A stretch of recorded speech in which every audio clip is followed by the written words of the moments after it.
we're going to suffer, I hate you. I know. I'm ready to a work with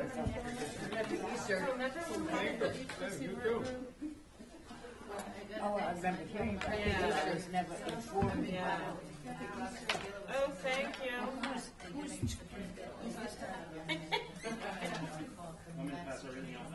How'd you like those people today? Giving us baffling us with bullshit. Hi, Christine. How was your trip? It must be nice to have those out of the way. No, it's all over the 4 different parts.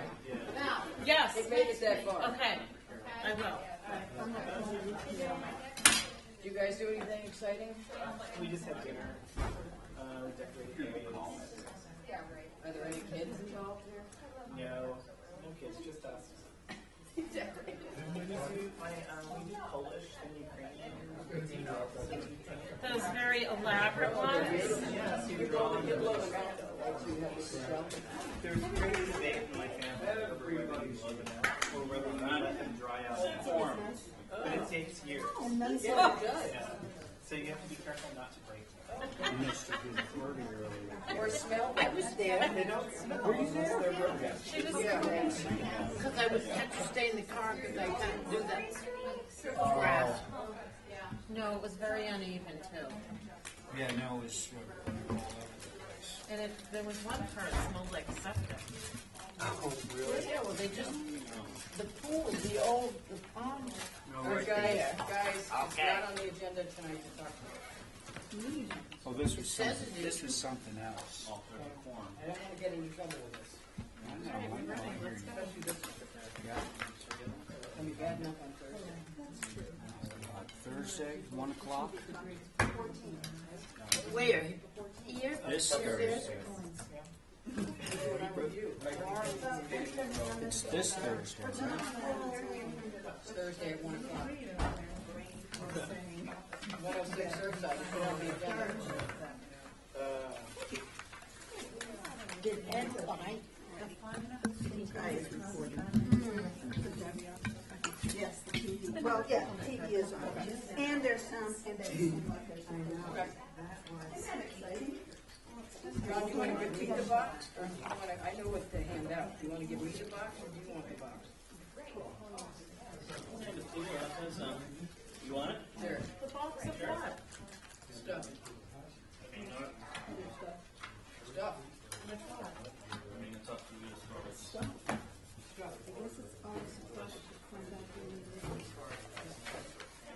Ladies. That's good, I could use it. How'd it go on Saturday? Good. I'm a little nervous, but. Well, that's great. Good draft. let me know when you want to see my Machu Picchu slideshow. Yeah. Yeah. Love to. That would be very Give a explain presentation. Much rather do that. It's a fascinating place. Shouldn't we start? I believe.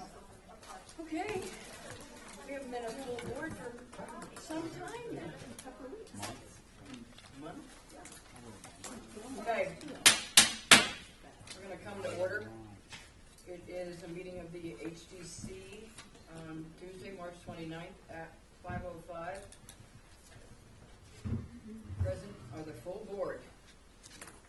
John McLaughlin, Ray Pohl, Diane Coombs, Val Oliver, Matthew Cooner, Abby Camp, Christine Glazer back from her travels, and myself, Linda Williams. This is primarily our first organizational meeting in over a year. Yeah. And we do have, because we're up to page 10 now, it's not even the deadline for next week. We pulled off a lot of the stuff that can go on consent for this week. And we do have some signs. And we have 2 items that were carried over by design from last week.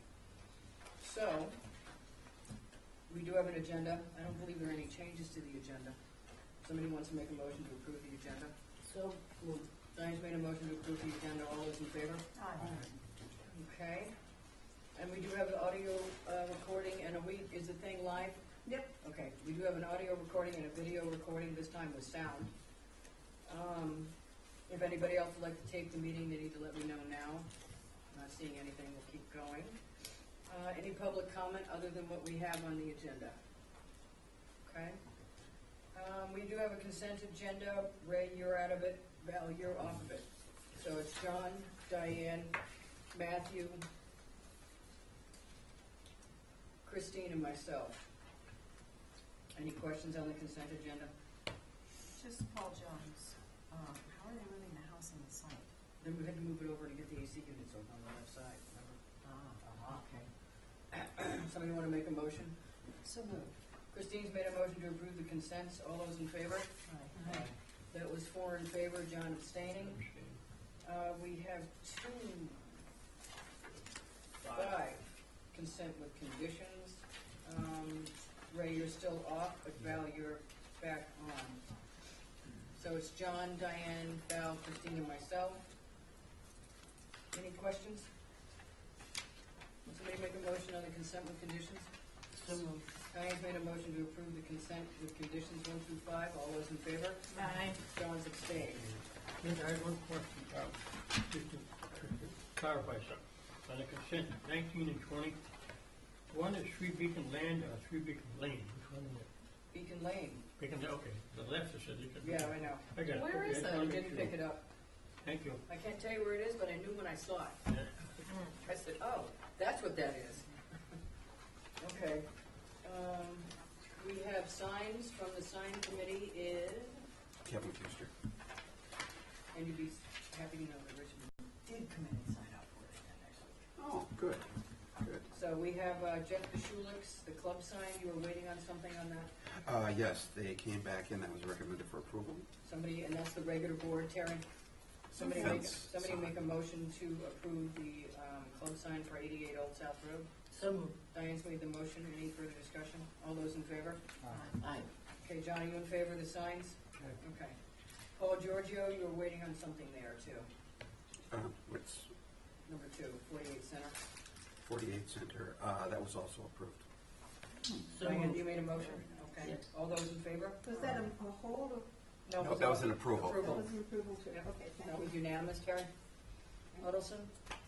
Give me, On Center Street. That was Pepper Fraser's building? yes, that was approved also. They used their logo, but they kept it down to 15% of the sign, so. So moved. Diane's made a motion to approve 9 Center Street. All those in favor? John? Okay, that was unanimous. Studio Nantucket? They have 2 applications and both of those were approved. So moved. Diane's made a motion to approve 23 Federal. I was curious about the one on the wall. All those in favor of Diane's motion? Aye. It was unanimous.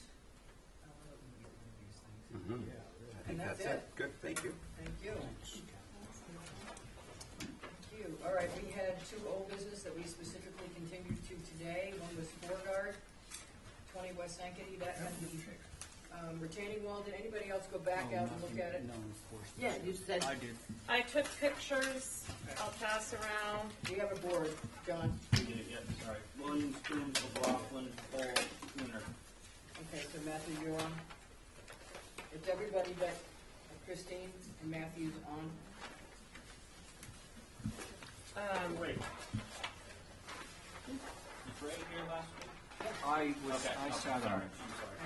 This is the very end of the meeting when our heads were hitting the table. No, that was the previous week. So there was some concern about the retaining. However, I did a little survey of the neighborhood, and you have the pictures before you in color, that there is quite extensive variety of retaining in this area, and as opposed to 22 West Sankaty, which is like this glaring.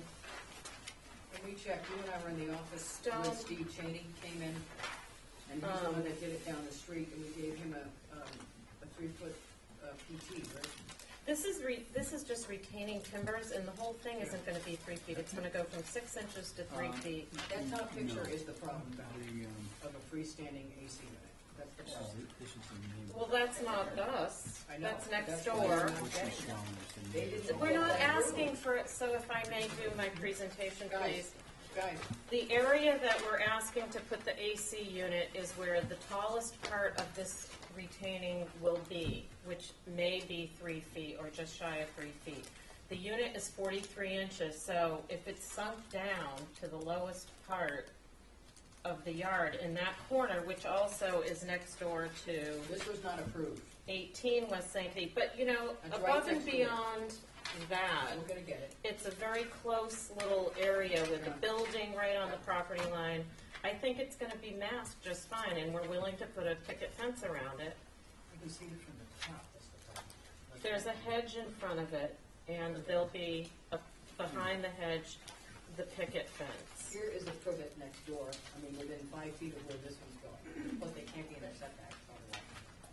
That's the problem, they have to be pulled off the setback. That is an interesting question, is it? It cannot be in the setback. Where it is located by Jeff Blackwell, I'm sure is not within the Okay, so setback. if Jeff located, that's fine. The site plan is on the plans I gave you last week. These were just supplemental I didn't get a items. set of plans. Here it is, right here, outside of the setback. This house, as you know, is fronted by 3 streets. It's like a little bowl. Linda, we asked for it to be granted, and move it up towards the house, please. This goes to me. Do you have a set of Everybody plans? else? We don't. Yeah, you do now. I also pointed out some When other Johnny finishes AC units that are I wouldn't do that, They're because in none of them Spain. has been approved. Linda, can I Yeah, but you're saying. just listen to what other people have to say? You pointed out other AC units, which is not within the scope of your application. However, the ones you pointed out were not approved. So, Let's There move you on go. from I that. know, yeah. So does anyone have anything? right, Well, when I went out to view this, you know, I drove along that back street, which Lincoln is Street. Lincoln, right? So, as you had said, Val, basically most or all of those houses along there have that drop off. So they have retainage of some sort, and I noticed that basically it was all, what I saw was all stone. Now, we, Steve's is gonna be triple. just a few things. One, there was a statement made last time that like the tallest retaining wall along that side was 30 inches, and you were looking for 36. But then you said, you or your client said something about maybe being able to get that down. They're gonna keep it down as low as they can. But we need to approve a specific height. So if we approve 30, that's what we're gonna get, is 30. That's kind of what I was gonna. Okay. Because all the other ones, there's plenty of retaining walls that are 30 inches high out there. With respect to the HVAC unit, you know, I mean, when you have frontage on 3 sides, where do you put it? Put it up here where the house is. Up where? Up into the You yard. can't, because that's the down to the cellarway, so you wouldn't be able to get down there. You can't put it in a setback. No. You don't it would wanna be- put it on the front of the house, Well, it so would be right here, next to this walk down. I think with a that would fence be around it. more visible. That would be my argument to that would be You know, tucked we in do the this. corner, please. Everybody's gonna ask for it, Val, that's what we have to consider. Well, but then people install these things without asking for them at That's all. right, so I can't you know, use the one at 18 as any precedent, because they illegally put it in. I would think you'd want it where there's the least You know, visibility. I'm okay, personally, I'm okay with putting a board fence around it and calling it a day. Over there on Lincoln Street. Which On Diane the is corner of gonna be Lincoln and- 36, 30 inches. Well, actually, yes, Lincoln Street, you're correct, it's only on one street. I don't know the last time we approved one legally, standing free in a yard. You wanna tell me when the last time we did that in any old historic district? Just tell me. That is A long time a ago. slippery slope. I agree with Val that the more you push it back to the house, the more visible it's gonna be. Not when it's surrounded by a fence, we do it all the time. Well, what difference does it make if it's surrounded by a fence and it's Then in the you can corner? fence. Because it's freestanding. Okay, so we should just move around, because these were Diane, carryover items. Well, they've got a fairly good sized existing hedge over there on Lincoln. And I think if you put a fence around it and plant around it, make it look natural, it will fade in. I'd rather see that than on the, next to the stairways going down to the basement. And there's no side on King Street, so I guess I would go where she has it planted. Well, it's a privet hedge, and we don't use those as screening. Matthew? No, it's, And that's what she's got, is a privet hedge. And a Matthew? fence. As far as the retainage is concerned, I agree with my fellow board members. I think that retainage is appropriate. Stone seems to be the preponderant most common material in the surrounding neighborhood. They're not asking for stone, though, they're asking for the same thing that Steve Cheney has 2 doors away, Pressure treated. which is pressure treated. Landscape timber. I think that we would need the applicant to come back to us though with a precise height. As far as the AC unit is concerned, it should be located in the least visible place. And I'm inclined to agree with the chair that the AC unit should be closer to the house and surrounded by a fence, instead of being right up against Lincoln Street. Okay, thank you. John? John's on this, right? Yeah. John is on it,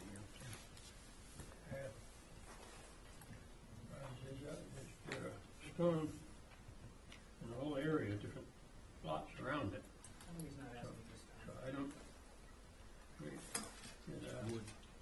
Wood, John. Use of wood, I know, but I said there's stones there, which is a complete back off from wood as far as materials. I'm trying one soft. I don't object to it because there's others right along that street.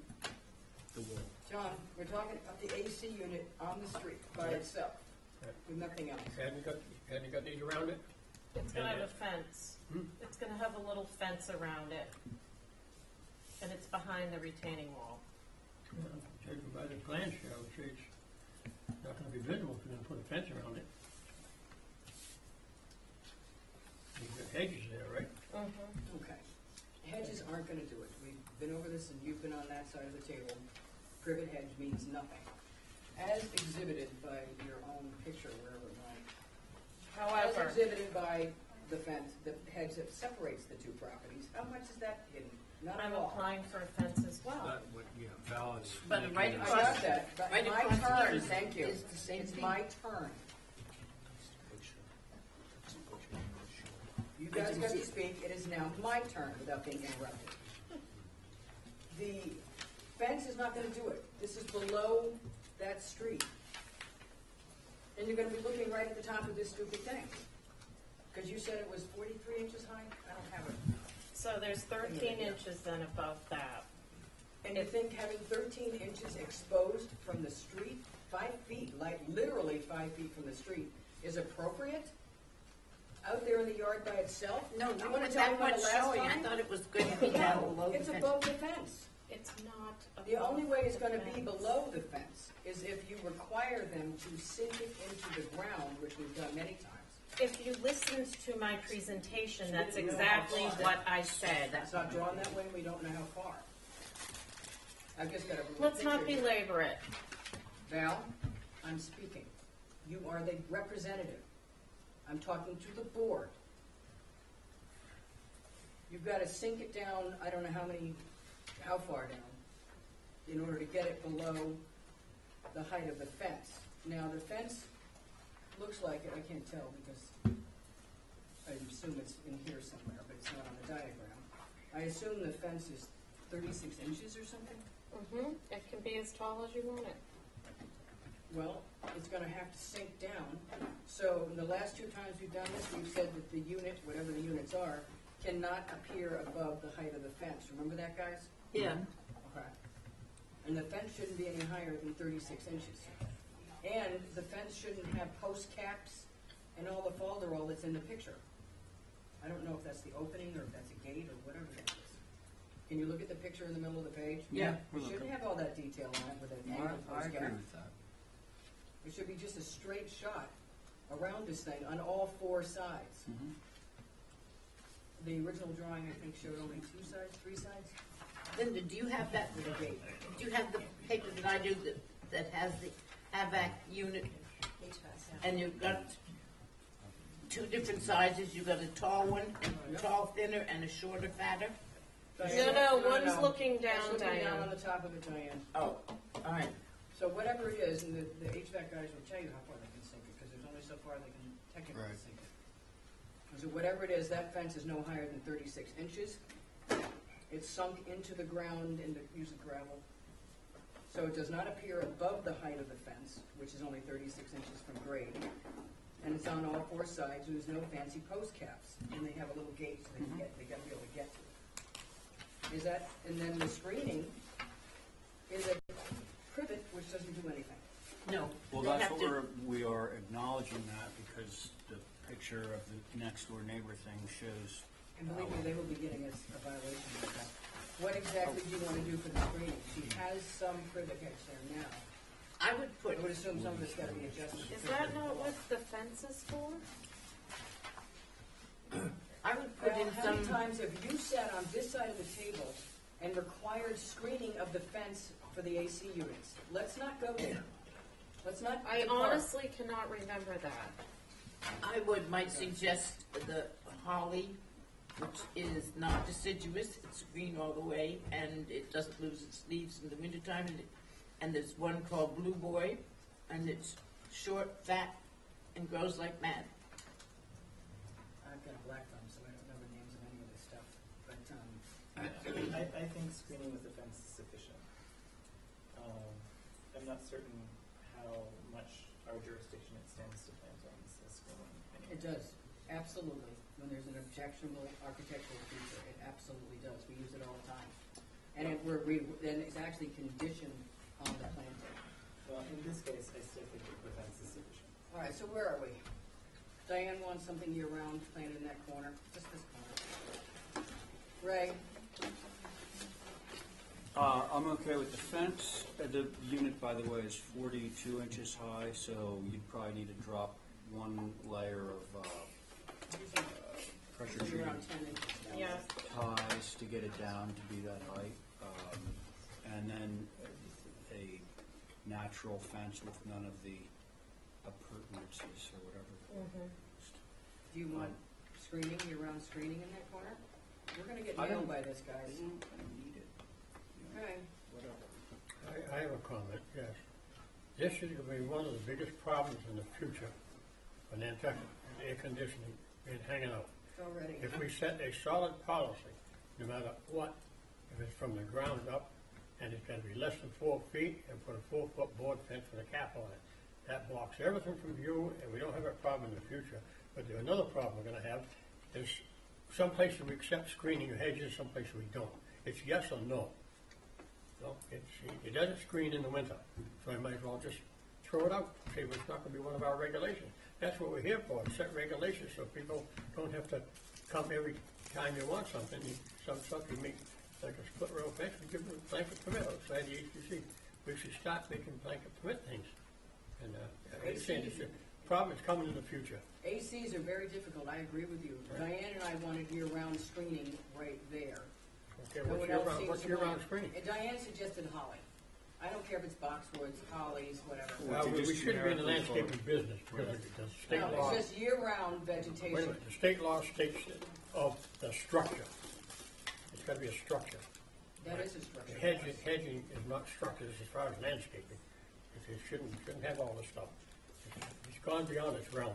John, we have an AC unit. The reason why we're concerned is because we have an AC unit 20 feet away from the house on the road by itself, which we've told every other person coming in here they can't have. So if they're gonna have it there, I would rather screen it also, so it's not an issue, period. Okay, I just said it. Put a 4-foot solid board fence. They around are the cap. doing that, John. No, all of them. Set a We've blanket been policy. doing that with everybody lately. I said we should set a blanket policy. You don't need a permit for it if it's done that way, and have a little drawing of how it should be done. We do it with the fences. John, it depends on where they put them a lot of times. So that doesn't work. I don't know, I Diane, think you it want- will. You want year-round vegetation just as far as that goes, just this corner. Yeah. I want year-round vegetation to make sure that people don't get it. and The three of you don't care. holly is a good, Diane, let's just stay away from the tight. How about you make a motion? good, I'll make a motion.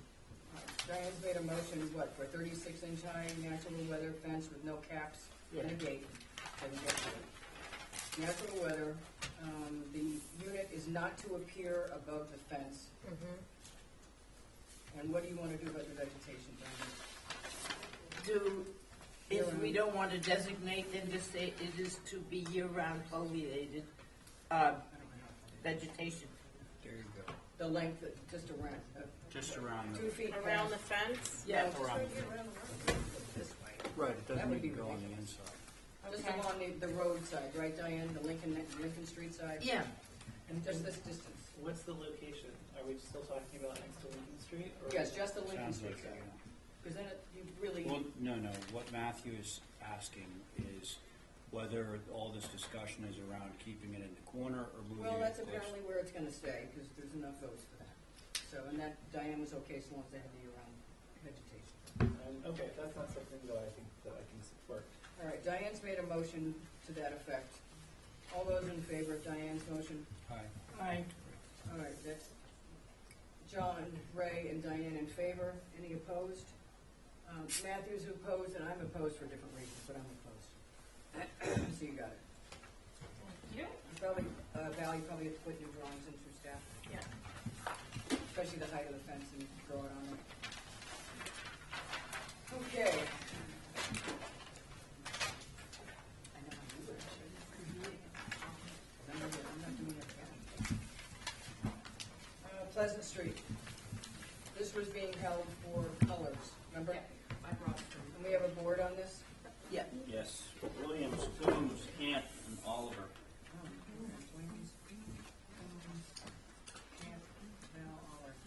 Remember, we didn't want white on white on white? Although I found the Roberts house is on white. That has a lot of This is trim. not happening with this Okay, house. fine. It's never been Anyway, white I on was white just on making white. the point.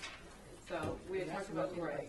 light. This is light? Stonington color gray? What color is that? Stonington gray, historic color. I don't think it's that light, actually. Well, the clapper would be that color. Yes, The and the posts trim. and the, Would be Benjamin more white. the Yeah. post would stay white, the trim would stay white, the front door, where's that going? I think Black or what? I think it's black now, and it'll probably stay black. and the shutters are black, The shutters are black. and the foundation. Essex green. Yeah, but we want Are to they change Essex them, green? but we want to change them to black. No, you and Diane mean, and. What about the foundation? He said he's fine leaving it natural, but I do want to point out in the back of the building, it is painted. It's not painted in the main part, but the addition is painted. What color is that? It's probably painted, Like a dark green. dark green, Essex green. I'm not in favor of the black with the gray with the white, but I'm okay with the green staying. I don't know how anybody else feels. Diane? Yeah, the green would be good. Do you want to have the foundation in the front painted green to go with the, I think that would be fine. I actually think brick the black. natural. I in the think- front? Yeah. But I think the shutters would be okay black. You don't think? they would? I'm all right with the shutters black and the clapper. And he's fine leaving the foundation natural in the front. All right, so the front door would have to go to black.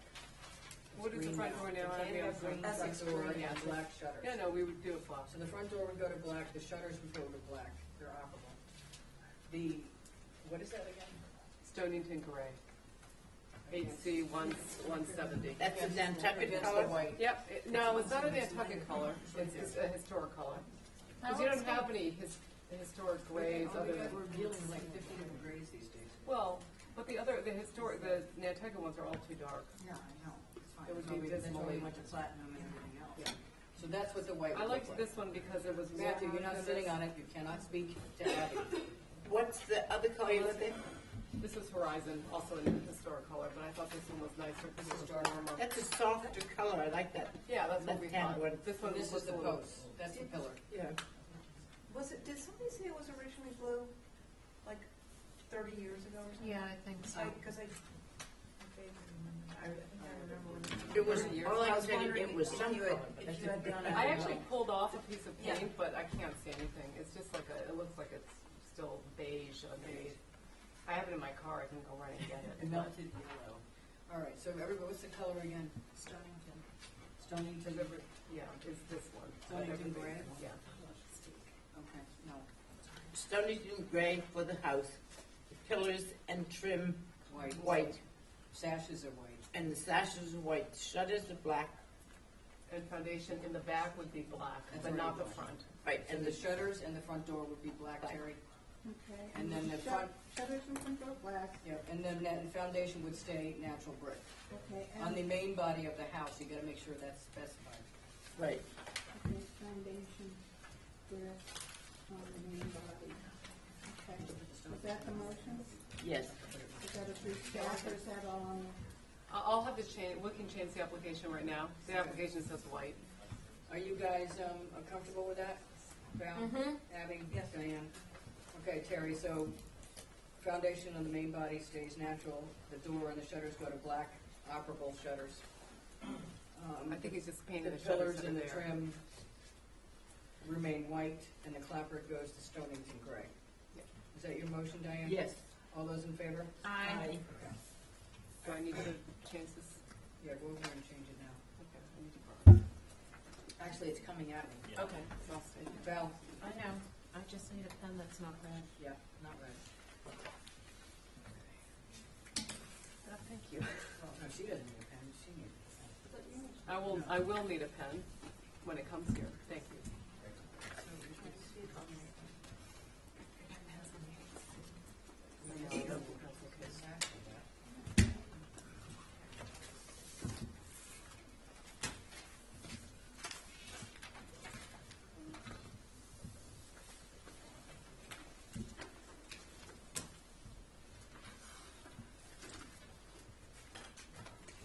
Is that my thing? You want me to start changing them? Okay, so sash, white foundation, black rear armor. Do you need a pen too? And I can raise a hand until I need to sign something. Yeah, we need to say that. She has selects.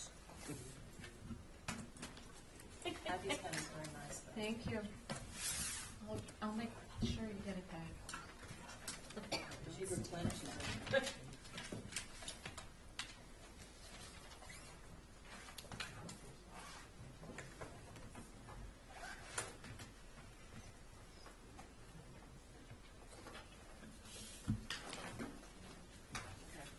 Check it out, make sure I wrote everything. Oh, here you go.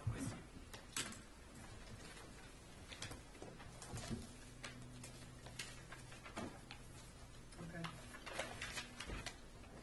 Thank you. Thank you, Lisa. Lisa, that blue's gotta change, Woodbury. What would there, I'm missing my jacket. Is that not your project? I thought it was yours, I was just looking at it at the office. Somebody wanted to go to I would not suggest. Mediterranean blue. Not me. No. Okey-dokey. George, Leslie, come on up. We're in the new business and we have a whole bunch of handouts. It's the streaming. We have a whole bunch of handouts It's now. coming as we get to them. There's too many to hand out all the time. John and I have been copying ourselves to death.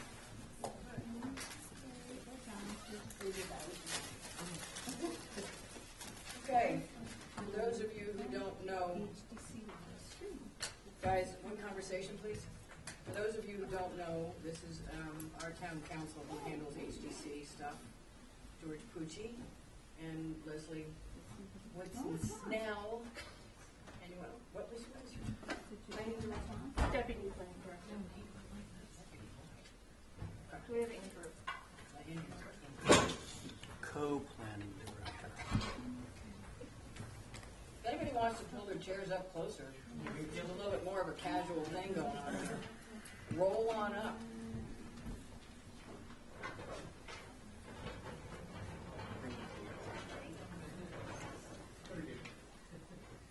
Roll as close as you want.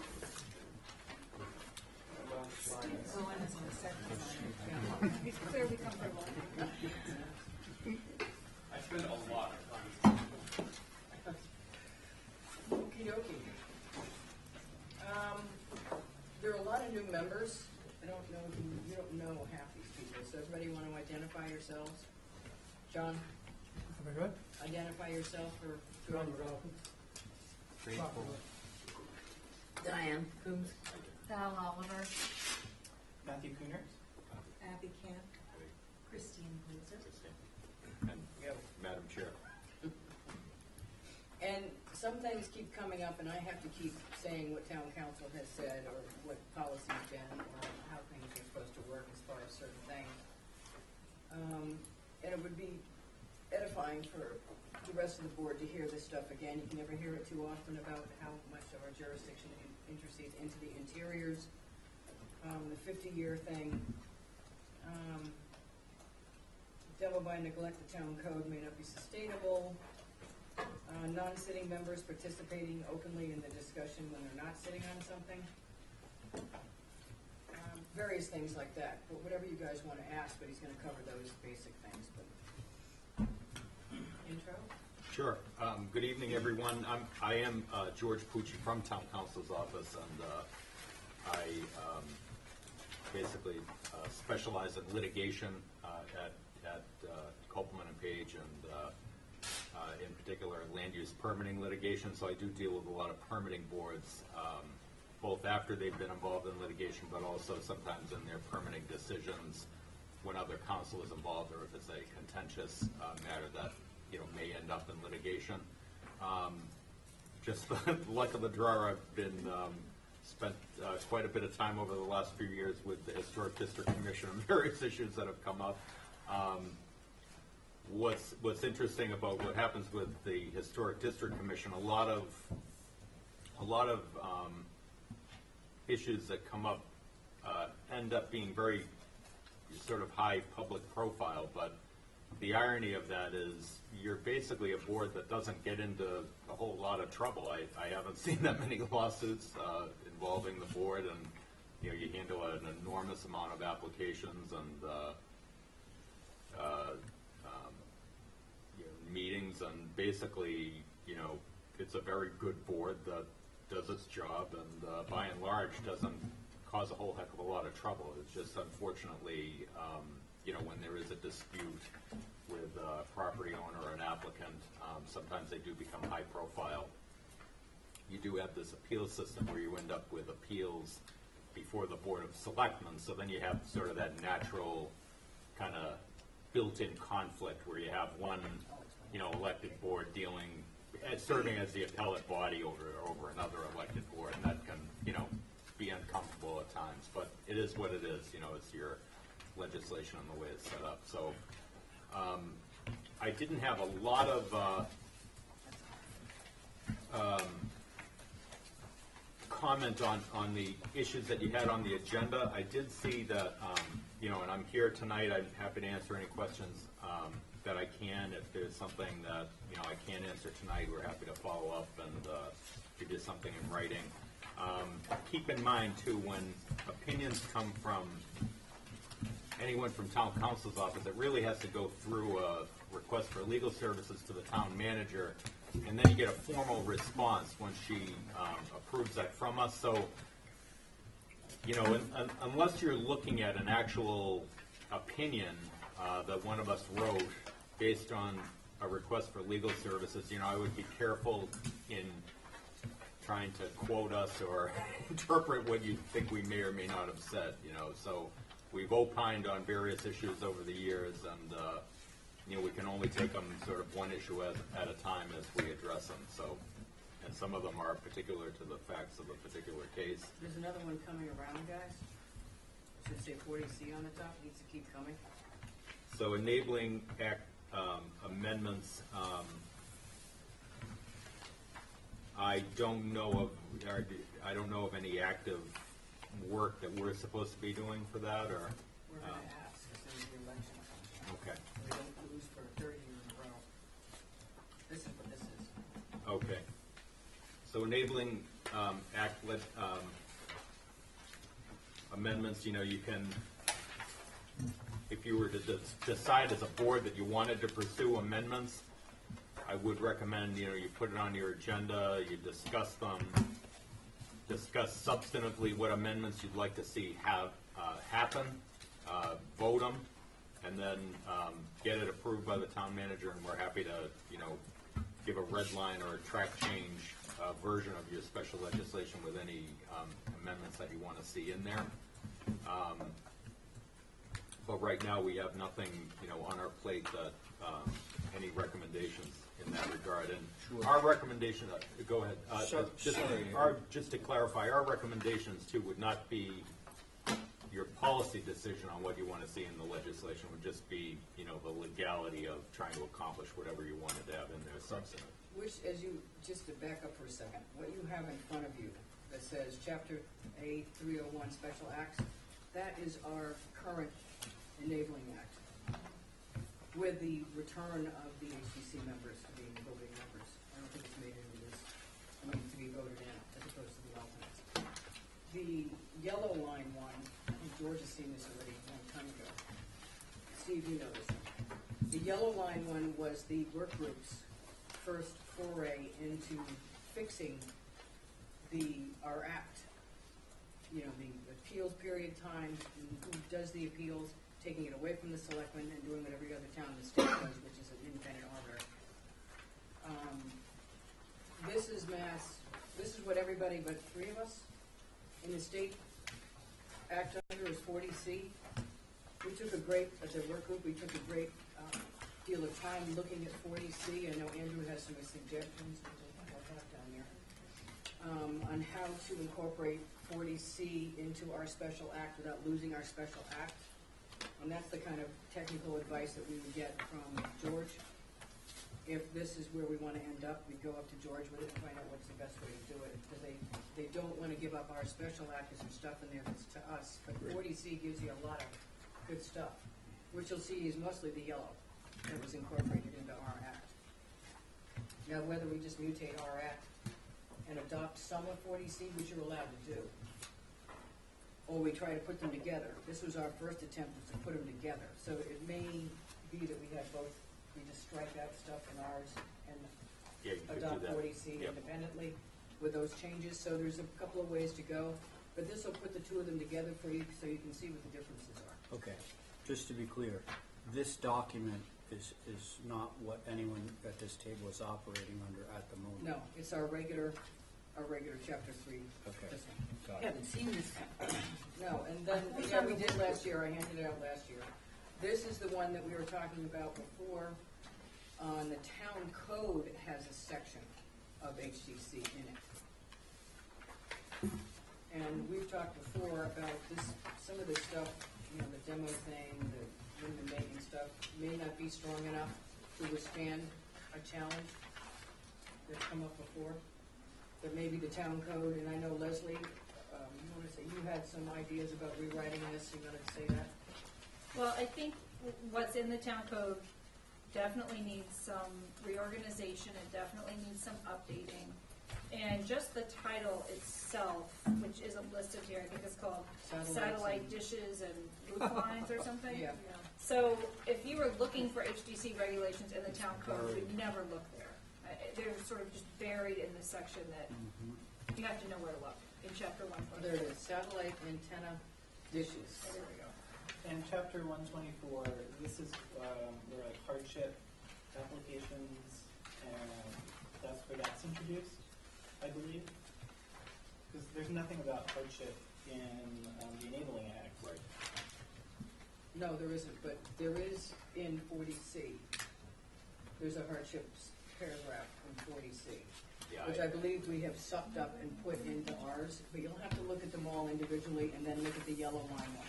I think the question though is if it was in the town code provision. I don't know it's not. about it. Well, 124.13, section E, the HCC upon application and after hearing may grant a waiver from the requirements of this section upon showing of impossibility or financial hardship.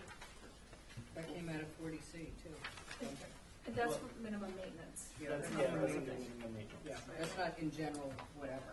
Right. Yeah. Because we have dealt with it a couple of times with people with demo by neglect that just don't have the funding. Okay, so those are the things you have in front of you for your perusal, and those who've never read our Enabling Act, it would be a good idea to do that before you actually go to the yellow one, or 40C, which is interesting stuff. Linda, can I ask you a question? Yeah. So I sat on that work group, and my recollection is that the one with the yellow lines, if it's the same one that I'm thinking of, it was more of a document that was prepared for a discussion, and it wasn't necessarily something that was what the group had said, hey, this is what we want to do. But there are some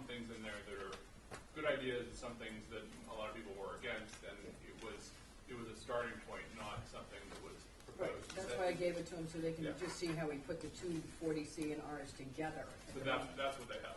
Yeah, Okay, nice. because we really didn't have anything else to show them that there was a way to get there. Right. Okay.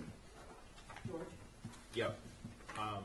So anyway, so that, you know, I don't have anything to say about that, other than if you want to go through that process. I can say, you know, if you wanted to adopt 40C wholesale, there's kind of a complicated process for that. You then have to appoint a committee, and there's a whole bunch of stuff involved in that. If, you know, what the most streamlined way of dealing with it is if you do see provisions in your special legislation that you have a problem with, or you don't think go far enough, you think 40C has better provisions, you know, the best way to do it would be to round up one set of proposed revisions to your special legislation, get it voted at town meeting, and then get that approved. And just put it in, suck the language and put it into our act. Yeah, you can put it right into your act. Which is what the yellow line was the first shot at. One thing that, you know, one thing that was recommended by Andrew and Leslie, I think, was some sort of, you know, minor project type of provision. If you could somehow come up with something of that so that it could lessen your load a little bit of things that are of more routine nature, if you can get them signed off on by an agent, or, you know, and you specify those types of things. I'm not saying that this would be something, but like what John was saying earlier, an example would be, we face this type of project all the time, therefore we're going to enact, this will be a quote-unquote minor project which can get, you know, approved by the agent, subject to ratification, and define what those are. Well, that's basically what the consent agenda is right Yeah. now. Because under our act, we do not have the right to designate any sign-offs, not even like kinds, to staff. So what you'll see in the yellow line is the sucking in that information, that language. So staff can sign off on some of these little, you know, color change or whatever. But right now under the act, we've been allowing staff to sign off on like kinds, which is not allowed under our act at all. And we're just not gonna stop that practice right now, because can you imagine all the like kinds that be coming in here? Yeah. Crazy. But we have to change it so legally they can sign off on those things. But I think that raises a very important concern, at least for me, being on this board, that I think the consent agenda is something that we need to, I think in some way we're gonna have to come up with a formula that incorporates all of us on some level in terms of the consent, so that each of us either rotates in and out so that everybody knows what is being considered consentable and why. And I think it's something that every member of this board should be a part of. And Well, then we're gonna have to bring them all back in here one at a time. no, we don't. I don't think it's one extreme or the other. I think there is a happy medium, and I think there's a way to do it that would be constructive and efficient. And I think that it would really help the longevity of this board if we are all privy to what our mindset is in terms of the consent agenda. And I think we can get closer to what John was talking about in terms of having a more formulaic, if you will, approach to consenting certain items that come through the office. I think We're already doing that. well, But also, you cannot do it by email to all members. You cannot do it. It's not legal. but No, I'm not talking let about me, that. I'm going to try and paraphrase what you just Sure. said. We're not speaking about specific consent items or things like everyone being privy to all the specific consent items. What Christine, I believe, is suggesting is that we, as a board, in general terms, say, to use that air conditioning example, now, of course, there was some controversy over that, but let's say that the result of that discussion, in a general way, not specific to that project, in a general way, says, okay, air conditioning units are approved as long as they have a fence that's 6 inches higher than the unit itself and obeys a certain setback and has this and that. And all the board members say, we all comfortable with that? Yes. Then, when somebody's applying for an air conditioning unit and they fulfill all of those specific things, then it's tacitly, the board has already tacitly agreed to that, to those conditions. Is that what you meant? Well, Shirley, I think that's where you end up. I think that's where you end up. But I think initially, it's going to involve a rotation, if you will, of all of us sitting down with whoever sits down with John and Linda to go through what comes through the office. And I think it's incumbent on all of us to do that. I don't know if we do it, if we take it. Stop doing that. Well, I'm telling you, I spend 20 hours a week doing it, going through 150 files, and I know and that. I don't know everybody in here is going to come in here at 8 o'clock at night to do that. We're talking about the longevity of this board.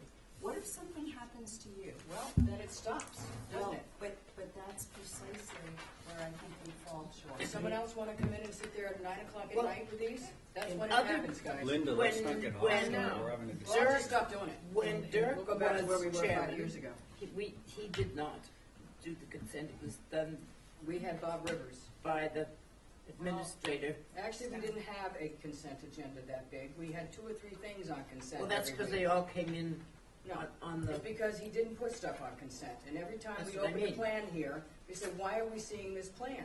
Why couldn't that have been done in the office?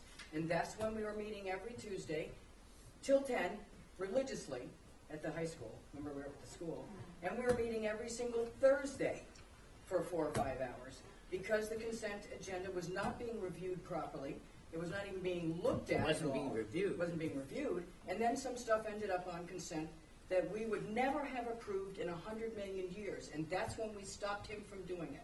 And My- that's when we tried to get it straightened out, and the only way to do it is forever who was going to do it. And that's when I took over that, because it wasn't getting done. Now, I am training John to do that in the office, so I don't have to do it Consent? quite as much, yes. But right now, until we get reorganized, he can't do it and do all the stamping and do all the people and do all the file putting together, and I had to come in and fix the files. I had to come in and do files for them, because he didn't have enough staff. In other jurisdictions, We have staff. well, there is that. But certain kinds of low impact applications, changing paint colors, Yeah. Replacing with existing, Sheds. things like that. The staff reviews the applications and produces a staff report with staff recommendations that the commission or the board then can use to make a decision. We used to do that, Matthew, just so you know. We used to do it when Bob Rivers was here. We would get, not a fence wouldn't get a staff And report. Aaron. But we would get, between Aaron, That's right. and Pat, not Pat, but the other 2 that were in the office, Stanford. Oh, yeah. Those guys with Bob Rivers and all those guys, there were multiple people doing a good job. And they would give us staff reports on more difficult ones. That's when you will hear me give you the staff report, because in lack of professional staff to do it, I have to do it. Well, 'cause I don't look think through you every allow file. him to do it though either. Let's not even start that, because that's an incorrect statement. And I will get very angry Excuse me, about point that. of order. He's not doing it. He's not doing it. there is no Madam staff doing Chairperson? that. That's why She had the floor. Let her Christine's speak. You talking. interrupted 3 times. I did not interrupt Christine. That's enough. Would you let her speak, please? Point of She order. is speaking. It was Val that You interrupted her. cut her off when she was coming. No, Val was talking, and so was Matthew, which you didn't hear. So Christine, you have the floor. Yeah. I'm okay, John. Linda, there is no doubt that you do a lion's share of that work. And I completely applaud you and I am grateful. But I think that there should be, we as a board should be interacting with you on some level, learning about that process, participating in that process. This is a collaborative board, and I think we need to pitch in, all of us, on some level. And I think that it would help the board. Yeah. Or else somebody can come in and sit with me, and I'll go over That's what fine. makes it on and off. If That's somebody wants to great. come in and sit with me Yeah, at 8 o'clock at come in night, and sit with you. I don't you mind. can do it, that's fine. And I'm I'll up go through until it 4 with in the every single morning. one of you, one at a Sit here time, at 8. That's great, but you just have to tell us when we're doing it. every single day, all week long. Okay. Well, Like just now, before the meeting, I was in there for 20 minutes running through them, because we're up to page 10 already. You do it.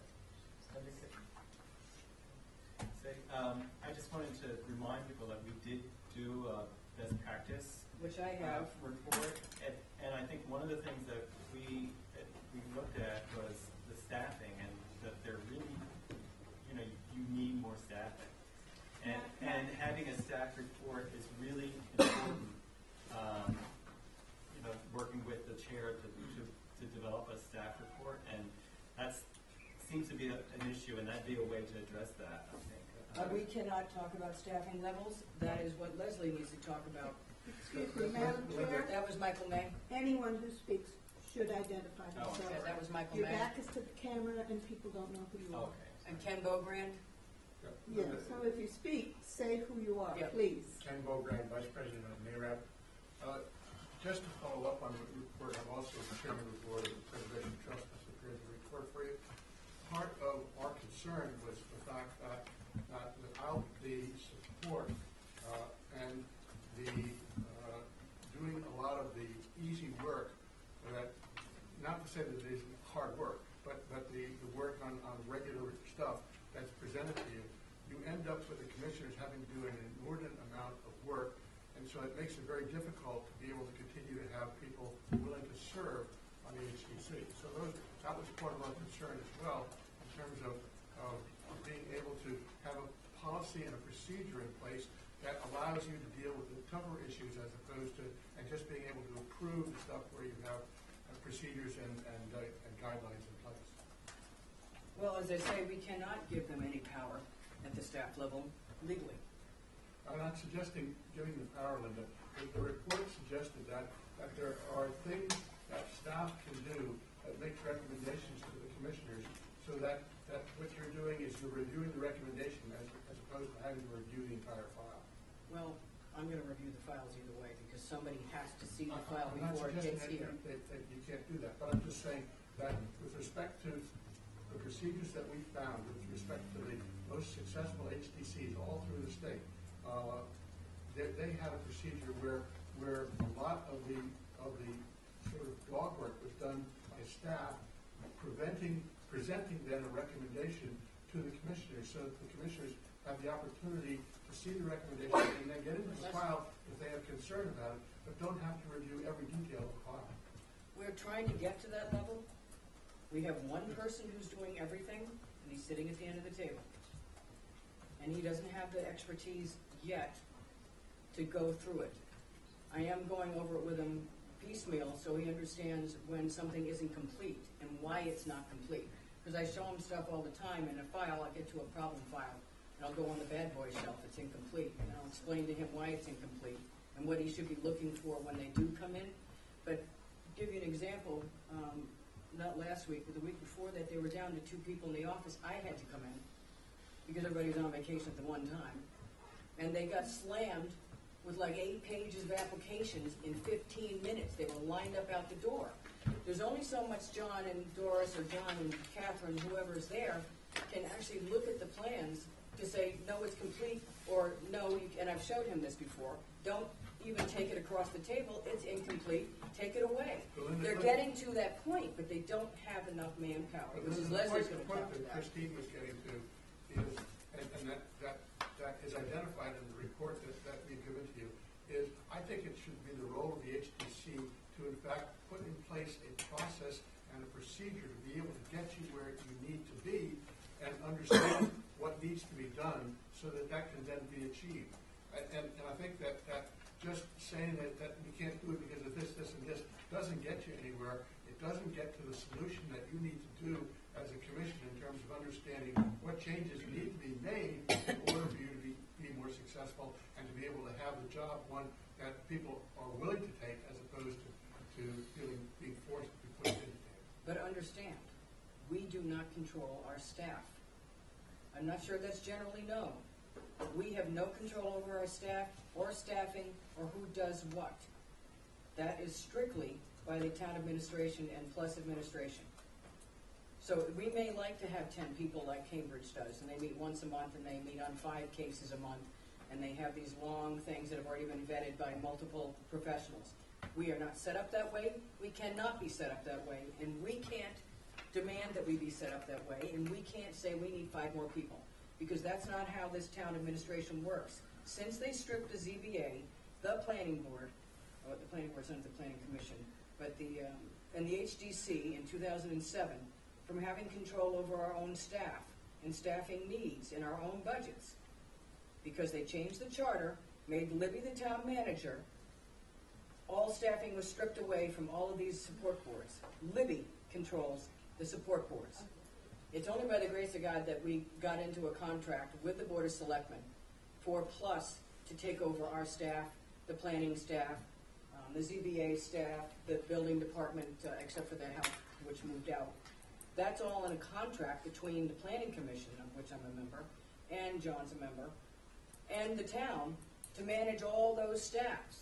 So, as again, I'm coming back to Leslie to discuss staffing needs, because the staffing needs are going to be changing at some point, because we're getting another couple people in the office just generally, which will change how things are done, which will free up John to actually do inspections and free up John to actually look at these files, so I don't have to come in and sit there at 8 o'clock at night, call somebody, come into the office at 8 o'clock at night. Every single week I'm doing this, sometimes at 9:30 at night, because there's so many that are incomplete.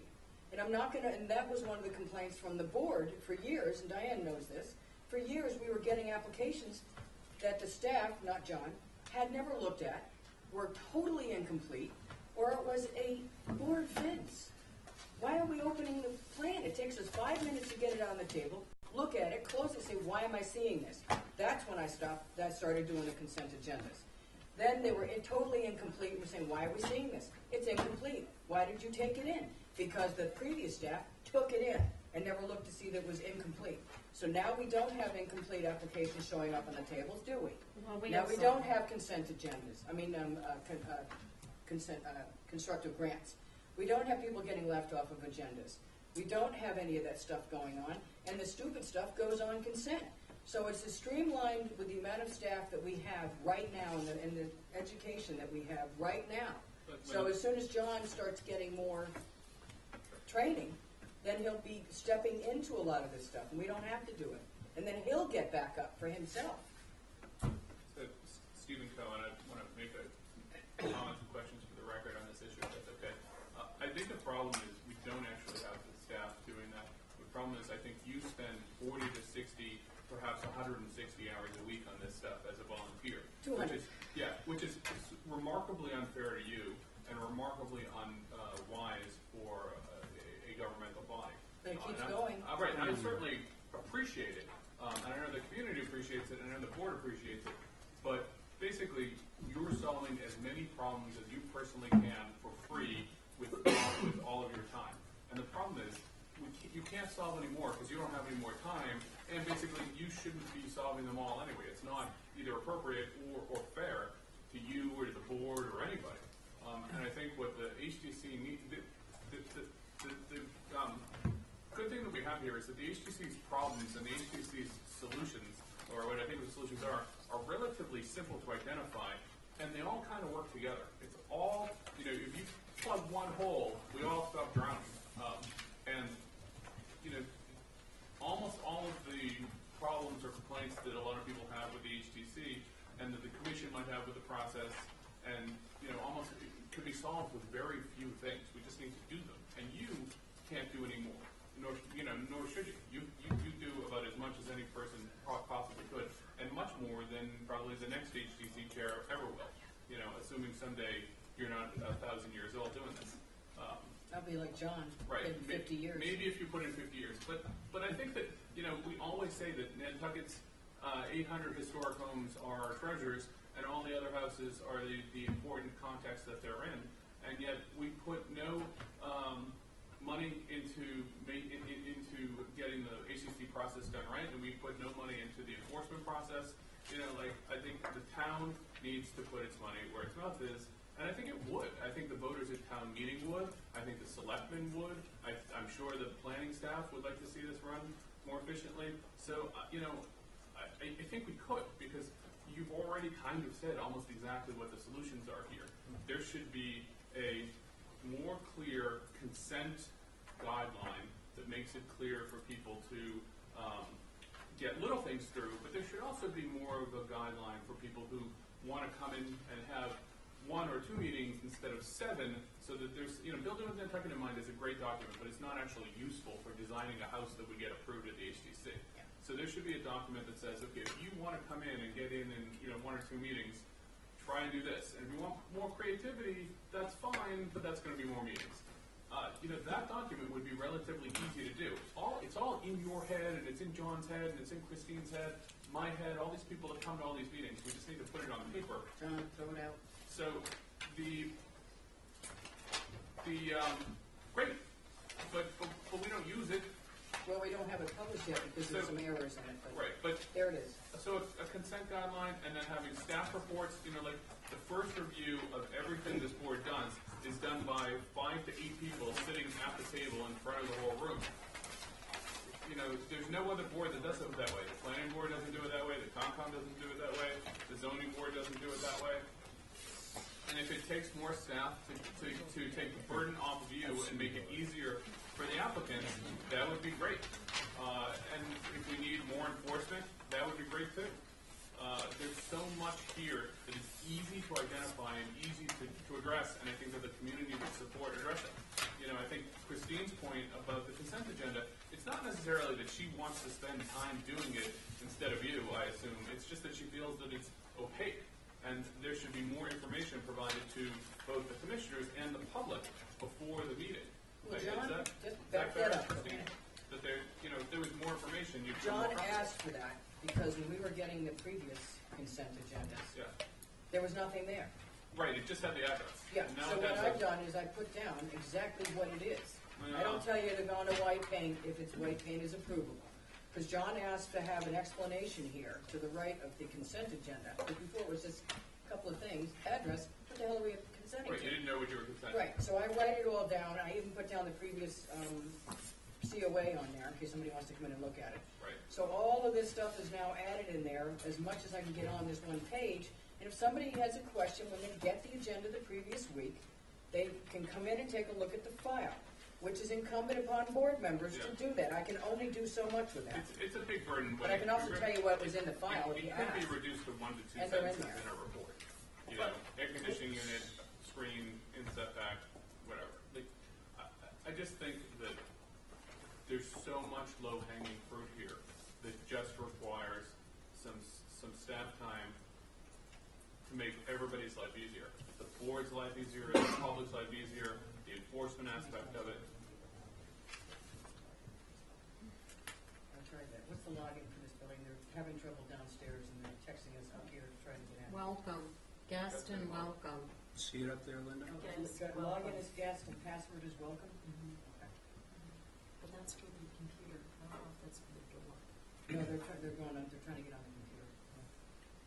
On the laptop? It should come in on there. Oh, no, but if they're on the laptop, the town laptop, Apparently. just What, have them go to down in the- public, there's no password. The one down in the conference room? Yeah, the Yeah, downstairs, there's a Yeah, group that doesn't downstairs have that a can't get on. password. That shouldn't have a password, they just put on the desk. No, you have to go to public. Public. Public Wi-Fi, but I think if they were for Nantucket PD, then the Wi-Fi list, we just put in guest. That's for logging onto the internet. That's correct. That's what they're That's trying the to do. Wi-Fi logon. That's what they're trying to do. Okay. I'm trying to figure out what he's trying to do. So looking at the agenda for tonight's meeting, we've been spending a lot of, I think, well-spent time talking about staffing and staff reports, numbers 4 and 5. But we haven't Nantucket discussed guest. numbers 2 or 3, defining 50-year findings. All right, we need to stay with what George is here for, which is not this not Okay, this and agenda. I wasn't Right. sure. Yeah, I And got then, one thing I'd really like to ask you. Non-sitting members not participating in discussions on applications. I believe that's all George-related stuff, right? Yes. The 50-year Yes. thing and. Yes. Yes. As I understand this meeting, you're here for the first part of it and then. Then he's going to the vote. Right.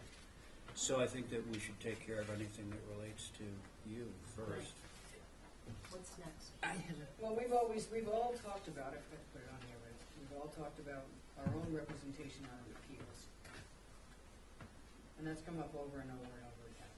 When somebody's appealing one of our decisions and we go to the Board of Selectmen's meeting, we've been at loggerheads sometimes over this, and nobody's there to represent the HDC on the appeal, and you're basically representing the selectmen, and we have no right to counsel that's gonna represent our position. So Ray and I have done it, you've done it, we've all been forced into standing up there and representing the HDC, and we're not legal. We're just representing what happened to the HDC, and up until recently, they were overturning us stupidly. So it's just, Well- we didn't have our own representation. This, long before you were town council, we've been having this issue, where we had our own separate budget, we had a legal budget, everybody had their own legal budgets. And we don't have that anymore, and we're not entitled to it. So how do we get represented, our position versus you having to deal with the selectmen and the appellant? Can I ask you something? I never got the sense that you were representing the selectmen and not us.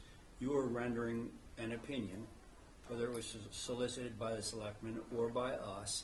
Your opinion is this or that, and in several instances, it's worked in our favor. Like the recent thing about your opinion about what represents the quorum at the selectmen, that completely worked in our favor. So I don't think. Do you feel like you are representing the selectmen in their fight against us? Right, no, we don't see it that way, and I don't think the selectmen view it that way. It's more that, we're a town council, we're representing the town. We're Right. answering questions at the board. I mean, we're in a forum that is a Board of Selectmen meeting, so I speak when spoken to, when asked a question through the chair of the Board of Selectmen when I'm at those appeal hearings. It's not my place there to be advocating one position or another. I'm just there to answer questions that may arise. And if HTC had a question or the public had a question that goes through the chair of the Board of Selectmen and they want me to answer that question, I answer it. That's how we do it. I think the word you just brought up is the one that we have the concerns with advocating. Okay, that essentially renders us Without an without advocate. without an advocate. And that's where we are having a lot of concerns, especially with 13C Street and Lions. There's a whole bunch of stuff that, if somebody was on our side that had legal capacity to represent the HDC, the selectmen may not be so quick to overturn us where there are no grounds for arbitrary and capricious, which Ray and I, Christine, are the ones that end up having to say we weren't arbitrary and capricious because X, Y, and Z, that maybe if we had our own legal representative advocating for the HDC's position and only the HDC's position, Can I jump in? that'd be a little different. We don't. Linda, you just mentioned the standard of review, arbitrary and capricious. Yeah. And that's not in the bylaw or the statute, that comes from McKibben, correct? No, it's in the act. Kim's from appellate case law, But correct? it's in the act. And it's more than just arbitrary and capricious, isn't it? It's untenable, whimsical, it's a little bit, it's slightly more than that. Every time we So argue with where are you going with that?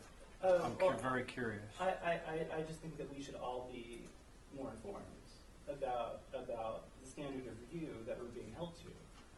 That's all. Except that the selectmen don't stick to that standard of review. We've had to go in and argue and argue and argue. We had, 6 to 8 appeals there within 3 or 4 months? I was going every week. They don't stick to the arbitrary and capricious. They do substitute their jurisdiction, their judgment, which they are specifically That's a not allowed reality to I do. don't think we'll ever That's change. a reality. That's true. Yeah, it's a term of art, and it to a certain extent, it's like, the U.S. Supreme Court cases on pornography. They don't know what it is, but they know it when they see it, sort of type of thing. And that's what arbitrary and capricious is. It's not if they find that you're arbitrary and capricious, it's not that they're saying that you're insane. It's saying that they feel that you were arbitrary in your application of the applicable standard to the facts at issue.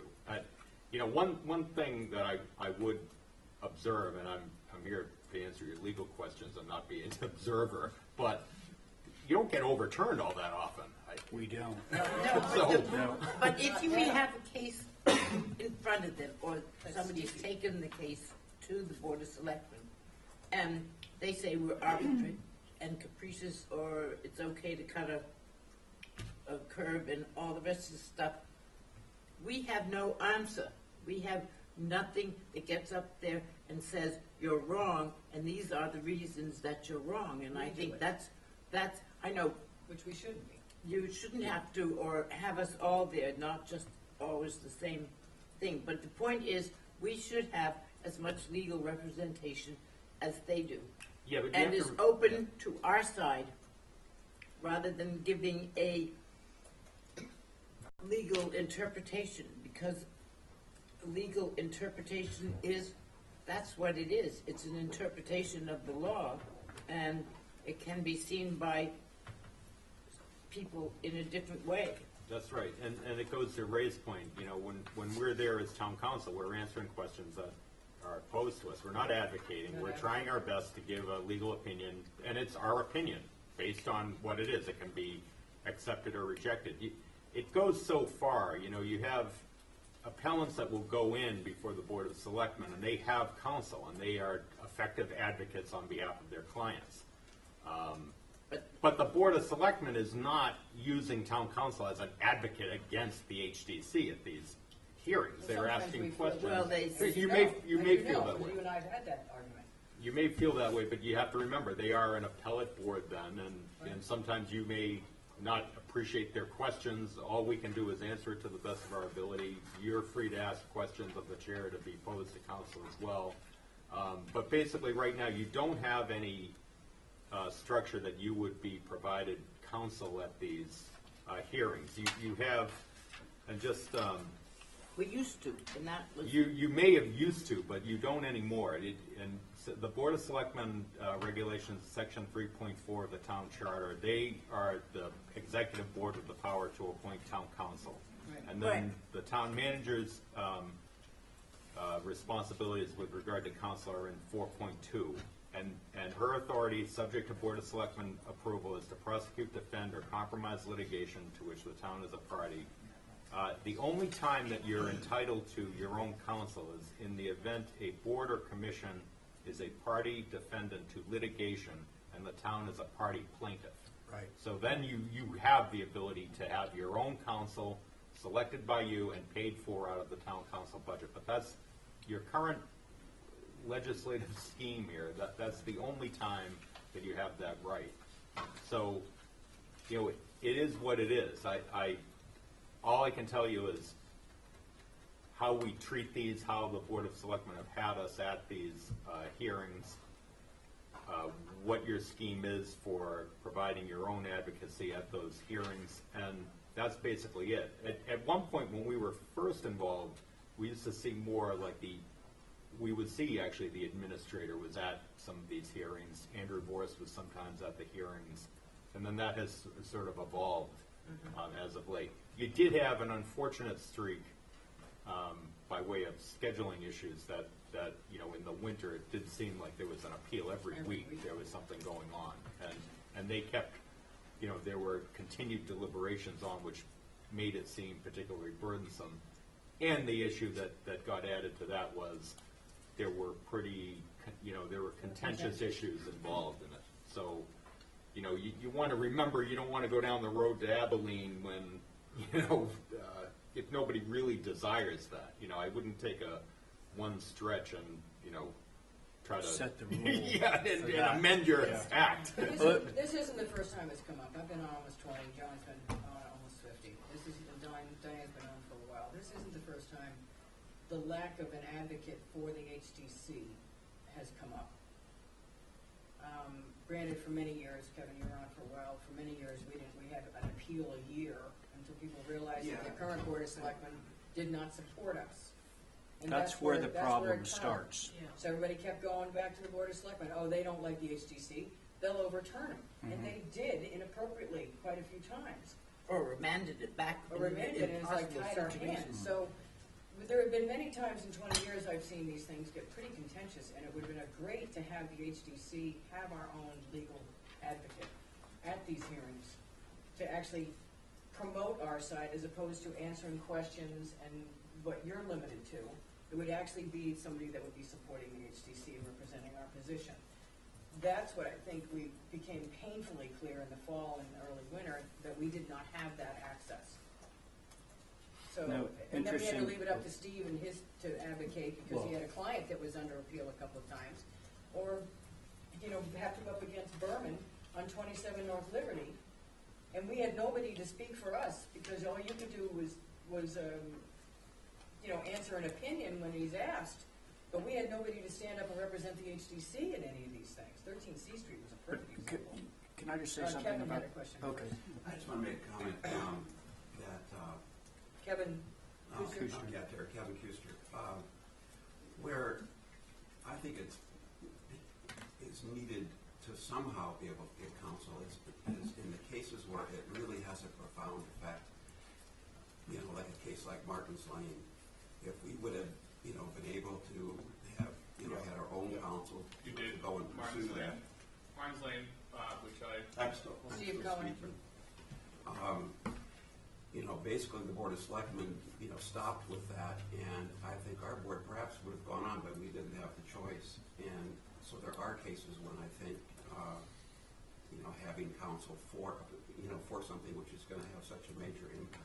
That's a different issue, though. That was a little different. Well, litigation, the Board of Selectmen, A little the different. Board of Selectmen was on the HTC side in that. Yeah, And they voted the only not thing to that go they forward. voted not to do was to appeal the Superior Court Right. decision. And we wanted to appeal it, but the selectmen did not want to. If you came in, unfortunately, in the middle of that, Kim Salon had been shepherding that before you guys were hired. And it sort of had gone away. But I'm a little just bit of saying a that way, they- And we wanted to do it, and the selectmen did not vote not to appeal it. Is it, In yeah. Martin's Lane, the selectmen funded counsel for the HCC in 2 BOS appeals and 2 court cases. What, Kim was not representing us, they were representing the Board of Selectmen. No, there was some guy, I don't remember his name, like Kevin or something. I remember complaining about it. I wrote a brief complaining. News to us. What? News to us. At the Board of Selectmen hearings, there was counsel from Durentz's office who was some other guy, and Paul Durentzis was advising the board. There was a different lawyer, a young man, who was representing the HCC, and then the town funded 2 appeals, both of which the town lost. So I don't know that that's your best cop.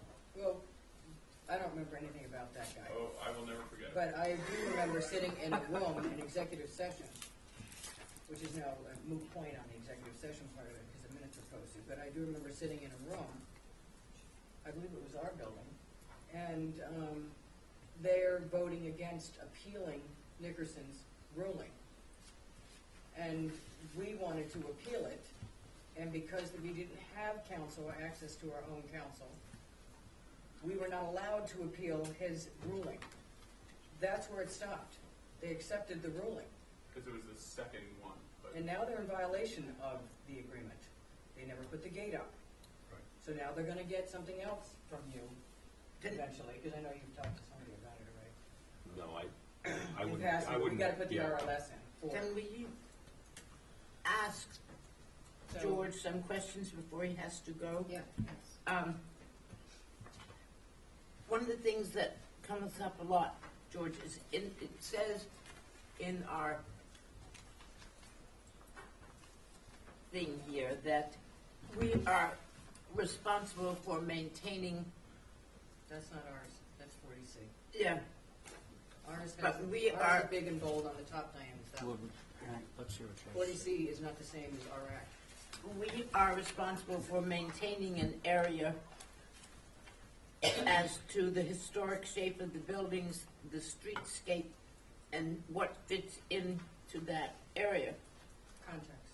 And many times, when we come up with something and ask questions and see if to make them change a building so it fits in more with the area, since that is our thing we're supposed to be doing, then Linda has to tell us that you say we have to allow the building to go in the way it is, that we can't either make them not put it in there or something.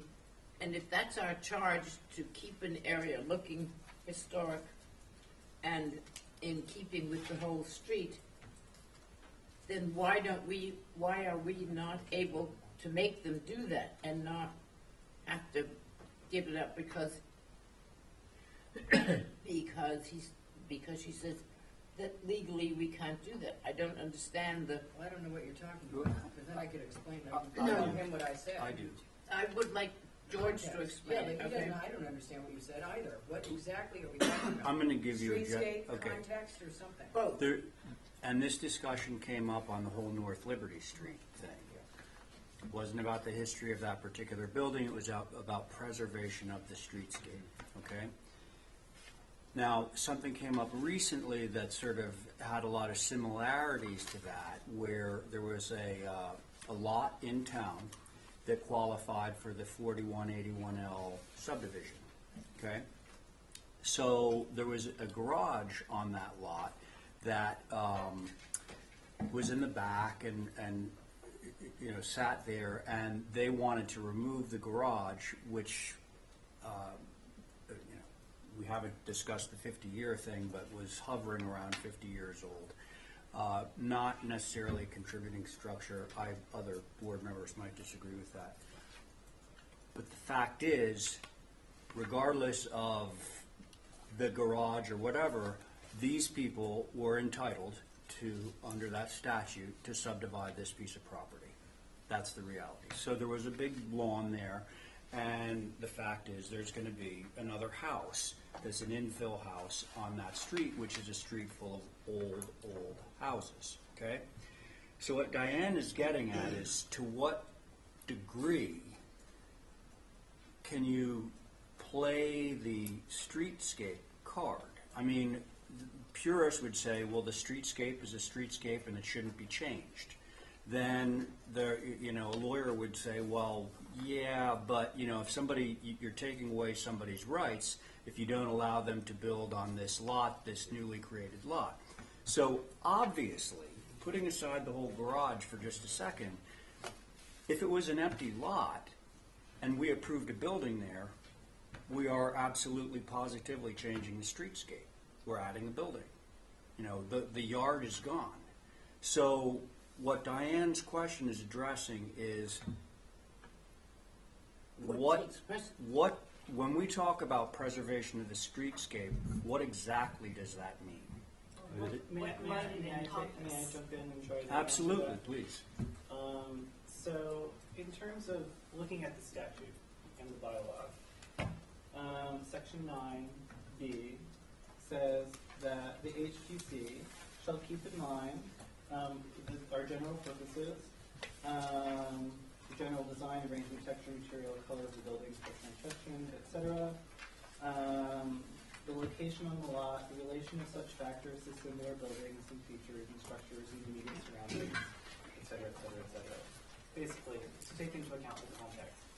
But then later, in Section 9C, the Commission shall not make any recommendations, clearly says the statute, or requirements, except for the purposes of preventing developments incongruous to the historic aspects of the surroundings and the historic Nantucket district. Interior arrangement. Right. So Section B and Section C kind of talk about, in my mind, two different standards of review. A standard of review for new designs of new buildings on greenfield sites or additions to existing buildings or non-contributing buildings. And then a separate standard of review for contributing historic structures. You know, and for this board, this commission to make a determination of appropriateness, what do we have to look back on? You know, do we have designation reports that tell us what is and isn't significant about a contributing building so that we can make a determination? Yes, we do. We have, you know, Nantucket is, the whole island, is a National Register District and a National Historic Landmark District. That designation report was updated in 2013, and its period of significance extends to 1975. And it's also a local district, a local historic district. And we have those designation reports to look to in order to better understand whether buildings are contributing or not, and what features or aspects of them make them significant. And thus far, while I've been on the board, in making decisions about particular applications, the board is very hesitant, the commission is very hesitant to get into discussions of significance. And I don't, and seems almost unwilling to deny applications. Something that you said, Ray, you said that you were talking about the zoning requirements and the ability of this particular applicant to subdivide the lot, that it's their right. But it's not their right. You know, in the Penn Central case, the Supreme Court decided that it is not a regulatory taking, that historic preservation laws are not a taking. Isn't that correct? They have the right to do a 4181L, and the planning board cannot say no. But we can. No, we cannot. Why, but That's let zoning. George answer. So in 9B, it's not, and I would be very careful to, if you have a specific application before you and you're asking a specific question for that, what I would recommend strongly is you put that on your agenda for another night, get a request for legal services, and get an opinion on it. If you're asking as a general proposition, you know, using that as a hypothetical example, it's right in 9B. Not that first sentence, but the second one is, in the case of new construction or additions to existing buildings or structures, the HDC shall consider the appropriateness of the size and shape of the building or structures, both in relation to the land area upon which the building or structure is situated, and buildings and structures in the vicinity, which goes to your streetscape. And the commission may, in appropriate cases, impose dimensional and setback requirements in addition to those required by applicable bylaws. So you can go beyond zoning on that. The Which we do routinely. As you asked, yes, we do it Now, all the time. implication on that sentence is, it reads as one sentence, so it does almost imply that you can't deny it outright, that you have to then, you know, It consider does the not size. say you can decide not to build, that nothing's allowed there. Right, The Gumley case says that. it gets, yeah, right, and it gets a little dangerous at that point. So if you do have an application where you're able to, you know, condition the approval on palatable, you know, issues within that streetscape, then you should go ahead and do it. The way that sentence is worded, it sounds like you're getting on a little bit dangerous ground if you say you can't build anything on this lot, Yeah. period. You know, and then That is a take. there is no taking provision in your legislation, but you know, any applicant is always free to assert a taking claim that, you know, you have gone too far in regulating my property, and then it would be the burden to show that no, we didn't. There was it didn't. First of all, it didn't affect the taking of your property because you could do X, Y, Z with it. There's a whole analysis that goes with that, but ends up being a court case. It wouldn't be before you in your application.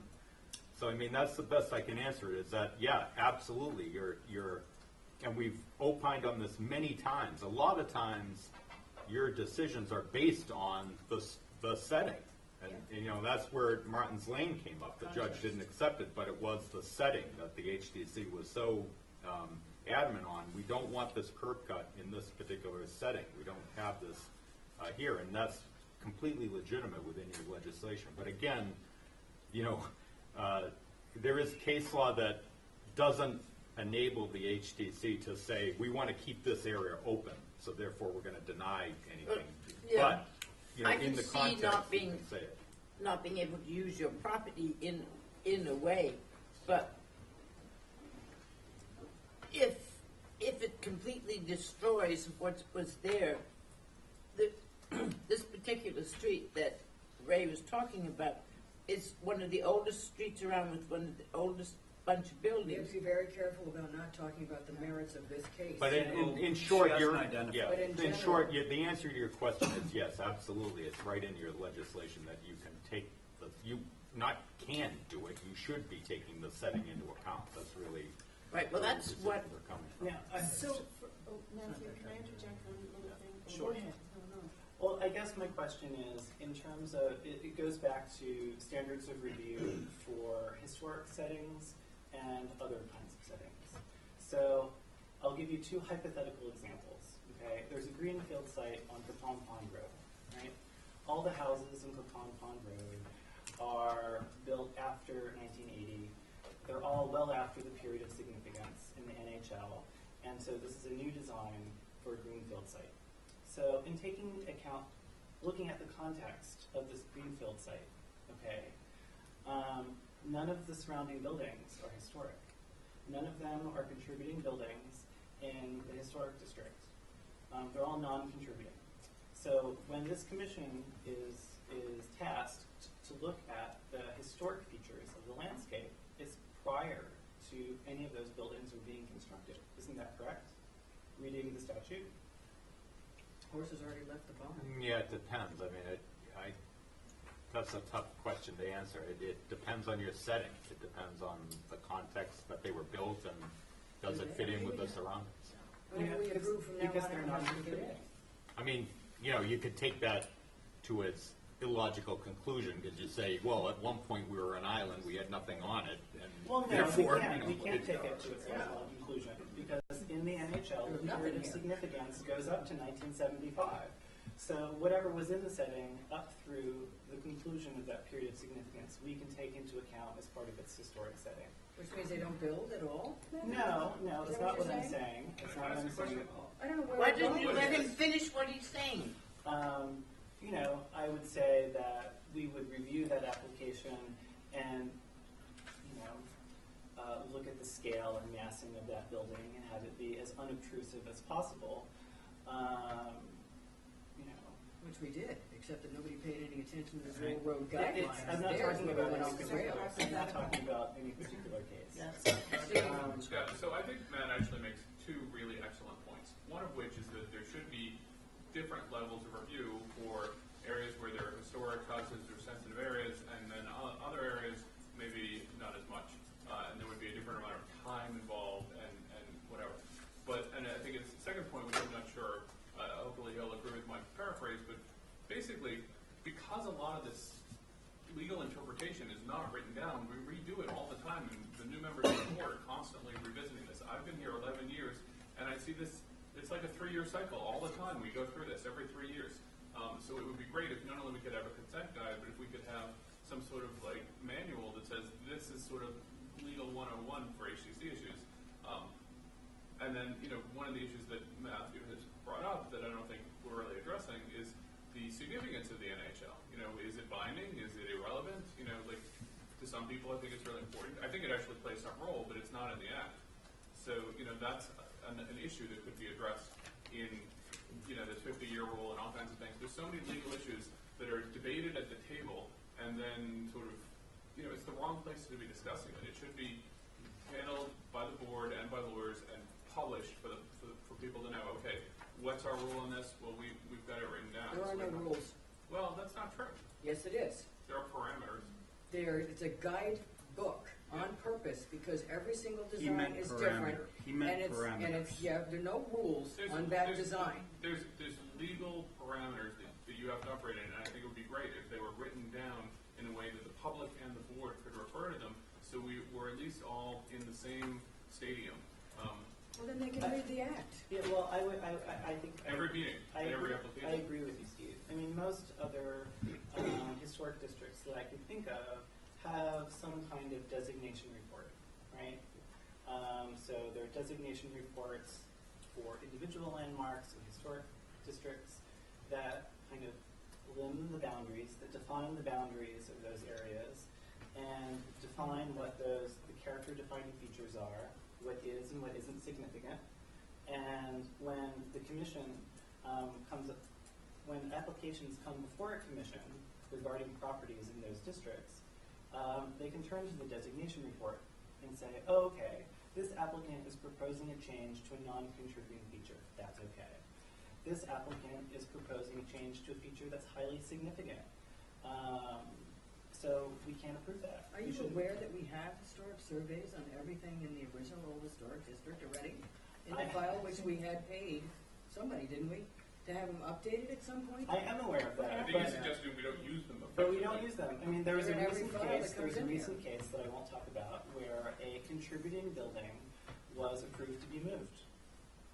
It was listed as contributing on the survey and in the NHL, and yet this board, for whatever reason, chose to approve moving it. I don't know if this board is aware, but in making that decision, the building's no longer contributing. Right. It's been stripped of its contributing status. It's non-contributing because it's lost integrity of setting. And this commission needs to report that to the National Register Office and the SHPO's office in Boston, so that it could be removed from their database. Sometimes the word contributing is abused. That may be. It's just because, and George has said this to us multiple times, which is why it's on the agenda, that just because it's 50 years old does not make it architecturally significant or architecturally contributing to anything that's historic. That's a true. different issue than just throwing the word contributing out on the table, and a lot of those surveys were contributed. The word contributing on those surveys, they really need to be updated. Well, The word nevertheless, contributing on those surveys, in this let me finish, particular please. case, Let me finish, please. I'll let you finish. The word contributing on those surveys, many times, were because they went and they looked at the 38 aerials or the 57 aerials, and they said it's over 50 years.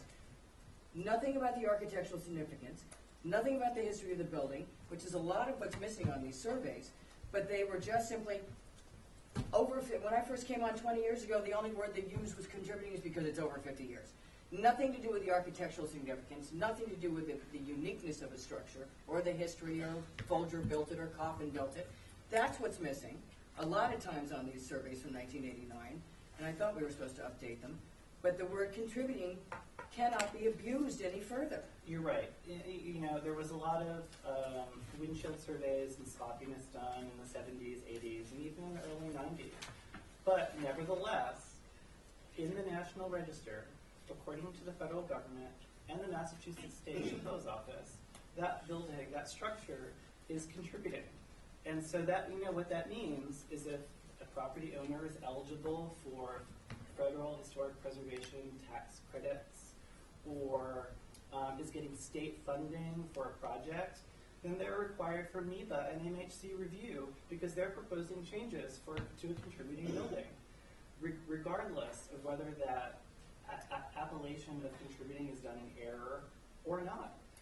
Matt, you have to consider the fact that since the 1600s, structures have been moved all over this island, and that did not deplete the structure's integrity or its historical architectural significance. Forget everything else. But It did not but impact it the It doesn't architectural meet the Secretary of the significance. Interior standards. Our Integrity of rating setting. with the National Well, you know, they've moved Preservation houses all over the has place for decades. dropped moving old down so houses far out of Yes, that they they sent out a The whole notice town that they were in concerned about it. Dianis. Why? The whole Because town. of buildings we've destroyed, Okay. demoed, and all the rest of it, and we don't do anything about Yeah, it. the only thing I've ever said about anything about contributing or not is you still have your standard. And so I never said that. Can I ask a question Yeah. about this standard? And I want to take it all the way back to our one example of the house in town that had a garage, and if the HDC gave permission to remove the garage, they could 1975 subdivide. Right. He knows, Oh, he knows it now- well. Okay, I don't want to talk about it. What I'm getting at now, we've all discussed that, in fact, the applicant probably has the right to build something on their property, and we'll go with that. Where I go to next, though, is what can we reasonably say they can build? And why is it not, why can we not insist that what gets built be similar in scale to what was there? Especially in a very sensitive piece of the old historic town. And we can. So, okay, so essentially, you're saying, and you're all agreeing, that we can go back to this applicant and say you can build something, but it can be no larger than the garage that you removed. I want Not George's really. opinion. No, not You size. can't, No. you can't do that You can't because do it that. has to be a dwelling, because it's on a separate lot, and a garage structure that big would never be able to be a dwelling. Forget the but garage it- structure it has itself. other I mean- houses. It's not an historic Okay. structure, it did not replicate No, the no, historic no, no. barn. The Forget historic that. barn was Forget totally that. different. But I'm We can asking you see- to set that aside for a moment, and I'm asking You have to George. apply 9B. And, you know, and again, you take them case by case. Why can't we apply 9C? 9C Can't do it really by has nothing to itself. do with it. It shall not consider interior, What, read that. what's the second sentence? Can you read it for me, please? You can't take it by itself. Recommendation of harmony building elements incongruous to the historic aspects of the surroundings. We consider the context. We can consider Right. the And context. we have, Yes. and we do. So, okay, let's assume we meet the dwelling guideline, the size. How much, okay, but for me, it's how much can we, put the, Down from the, Nobody's gonna be able to give you he's not gonna be able to give you an answer. exactly. we take every The how design, much, that's every why, setting as it comes in on its own. Exactly.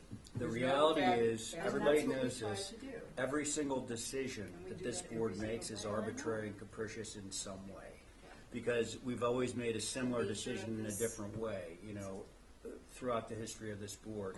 No, arbitrary and capricious though goes more to you're ignoring standards.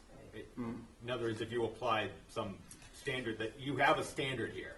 But there's, Yeah, it's in 9B. If you applied some standard you made up, that's arbitrary and capricious. there's Okay. a degree of subjectivity. Yeah, oh, Yes, absolutely. every in single what we do. application. Yes, it's made And- that way. But I know that, but while George is here, I'm just asking. Yeah, you do your best to Okay. apply the standard that applies, and here you have a clear standard that applies. And I want to reiterate that, Well, that's all. The standard, as it's written in the statute, is clear as far as it goes. But, it's not as though when the Massachusetts Historic Commission is doing its review section, its state section 106 review process, and turns towards the NHL designation report to make its determination. It's very clear that they're looking at the designation report and how the designation report defines what is significant about a particular property and what its contributing features are, right? This commission doesn't do that. This commission isn't turning to the NHL. As far as I know, there's no formal relationship. It's like a scholarly article out there that we can choose to look at or not. Can I address that? Because this came up, It came up from candidates night. We're an I think it architectural came up review on board. Liberty Street. But That's anyway. what we are. I reviewed the thing, and what really sort of turned my thinking on that was, out in Nantucket, all those lean-to structure, those condos, are all listed, every single one of them. So back to There's your other mistakes, Ray. back to Just your that. point about the context. So, does that mean then that that's our context of those 1975 houses, and that if somebody comes in with another one of those, that we're supposed to have them design it that way Yeah. because it's on that register? And it doesn't, And- because Building with Nantucket in mind spoke to that and said we should not. So, Well, wait a minute, let's be real. So my question- Hold on a second. The Kennedy Bill in 1970 was put in here because of Lindsay Perry's yeah. townhouses. That's why, and when that report came back, and there were multiple errors in that report, multiple, not just those were listed as contributing. That was ridiculous, because there's errors all through that thing, because how can you say that those are contributing? The whole reason the whole island was made an historic district was because of those townhouses, Nevertheless, period. nevertheless, the keeper of the National Register has that on file, and that's what the SHPO's office is using to make their determination. But then they have no Isn't- clue. Like, Remember, right. Matthew, they said they never came down here to do it? Let's let Michael May say something. Michael May, the Nantucket Preservation Trust. I just want to explain what that designation, that study means. Because the National Park Service made us go to 1975 as the date, as the cutoff date, we tried to go to 1955. Everything that is built in 1975 or before is considered C for contributing. It doesn't mean that it has to stay and you have to save it. It just says, wait a minute, this is something that needs more study to determine if it's historically significant or not. So maybe a building built in 1970 by a really famous architect would be considered. Well, Venturi's, we are protecting the Venturi's. Right. So you would do a little bit more study and say, this is really important, but the 1975 townhouse is not. So, I mean, I think it's used as a guide, it should be used as a guide, and it doesn't mean that every single thing in there has to be approved and retained, but I think you have to take the next step. So if you're going to demolish that building, for example, it has to be a rational reason. You have to look at the architecture, its history, that sort of thing. Right. And we do now, when we do that kind of thing, like on New Lane, Right. we specify, and Right. George has asked us to do that. We specify why a structure that's over 50 years or whatever is coming down or being significantly altered, or it has already been multiple compromises made to the building. And It's that in can happen terrible with shape. 1800 We do buildings. that, it can, and we do that with every single thing that we do now when we're dealing with something in the old historic district in particular. So it's not like we're willy-nilly allowing things to just do whatever. Right, but I guess I just want to make sure you know that's how that study really should be used, and it can be refined over time. So you say, well, that one's non-contributing because there's nothing left to it, or it's not important, or whatever. So, but Matthew's right that the state and the federal government will look at that when they're making their determinations. Then more evidence sometimes needs to come into justify. Well, I'd love to put your information on one of these historic buildings together with our surveys in the office, like meld the two. Right. Or at least update those 1989 surveys, which are woefully inadequate. Right. Even the pictures aren't correct sometimes. Well, that's another good example. The 50 years for the 1989 is going to be different than it is today. So I hope so. And maybe a Sears Kid House ranch But will become contributing. I think what you have here is, again, 2 points of, one, more of this stuff needs to be written down. 2, and the caveat to that is that the process should be improved to deal with it. And 2, that there's additional role for staff here that should be tracking these things and sending a letter to the state, or however it needs to be appropriately handled, so that they know this building has been altered or moved or whatever. All of, it's not that you can't do it, it's that you should be taking proper steps. All of this is about writing stuff down and having professional staff deal with stuff that you can't. I think that's 80%, 90, 98% of what you need to do Well, here. in an ideal world, we'll have more staff. Linda, did you also have on here higher fees? Yeah, we've got that. And I think that would help solve the staffing Which problem. our staff has done with Leslie. He has a whole list, I don't know if he brought it with him, but he has a whole list of stuff that he'd like to see changed and upgraded and updated and improve the process, because he's knee-deep in this process. So we have to roll along and improve stuff. It isn't gonna happen overnight, and it isn't gonna happen with just John. So we're gonna need to reorganize and do something about that. Yeah, but you're only ever gonna get the board of selectmen to approve it if there's a plan that says, these are all the things we wanna do, and this is how much it's gonna cost. being and this is taken how much care we pay for it. Right? Linda, could we go back to number 2, please? John wants to go back to number 2, which is really something, This will not again, anyway. we've been rolling around the Yeah. 50-year thing and the contributing thing. I made a copy of some information from the National Register about age, integrity, and significance, if I can pass that around. It Sure. might help. But Make let's, sure John has a copy of it. for Okay. records. Let John ask his yeah, Because we're John, keeping a file on what's this your stuff. question?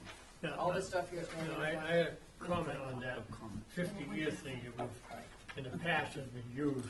That started in 1991 or 92, I think, and it started with Doc Avery's suggestion with it, when he was on the board, that 50 years is enough to start. It was never voted by this board as a proper thing to use, is 50 years. Before that, I wish I was here long before that, but there was an old thing amongst the older members, when it first started from 67 on, they used to have a saying, anything after the Second World War, 47, 48, anything before that, majority of it is old Nantucket. That's what they call it, And even in those days, you go up on the cliff, you'd have trophy houses like you got today.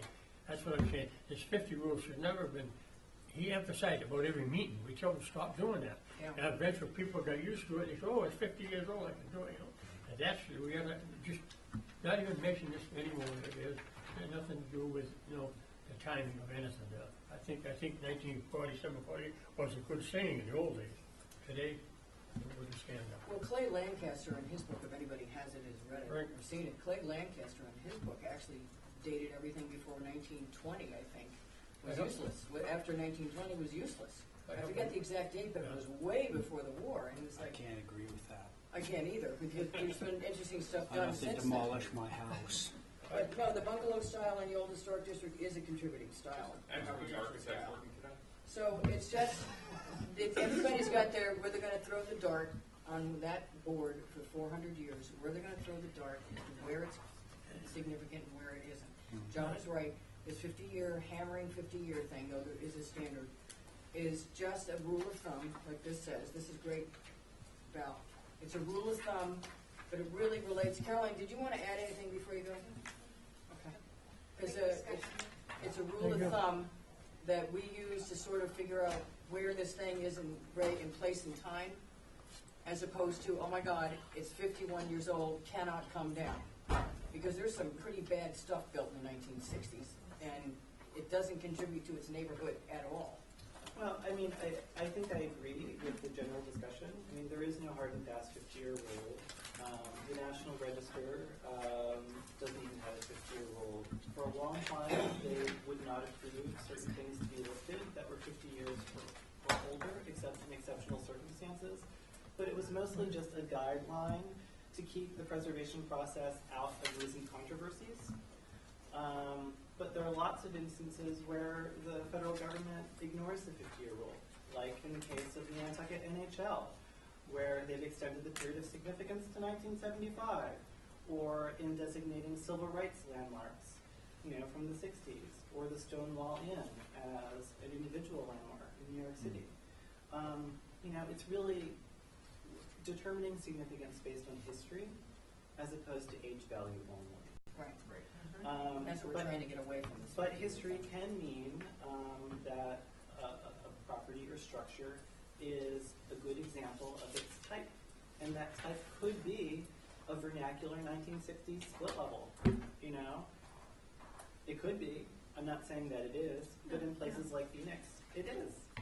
Right, but I think the board would recognize that if it was done by an architect. Like in the Venturi. 60s that was, like Venturi. Yeah, because we would allow very little to happen to Venturis Venturis out there. or, the work of the master. Those are the significance of the work of recognizing the work of the master can be relatively straightforward. It can be more challenging to identify the significance of more humble and vernacular structures, Yeah. like a Right. scallop shanty. Right, that's. We all agree that Considered it early 20th century and That's 19th what I'm century afraid scallop of. shanties are significant, but to people at the time, they were just ancillary buildings, right? But with the passage of time, we can recognize the value of those rare survivors. I think, though, this points out in the integrity section, though, that it's essential, and this speaks to something we just approved to demolish. The character-defining features relative to its significance must still be present Right.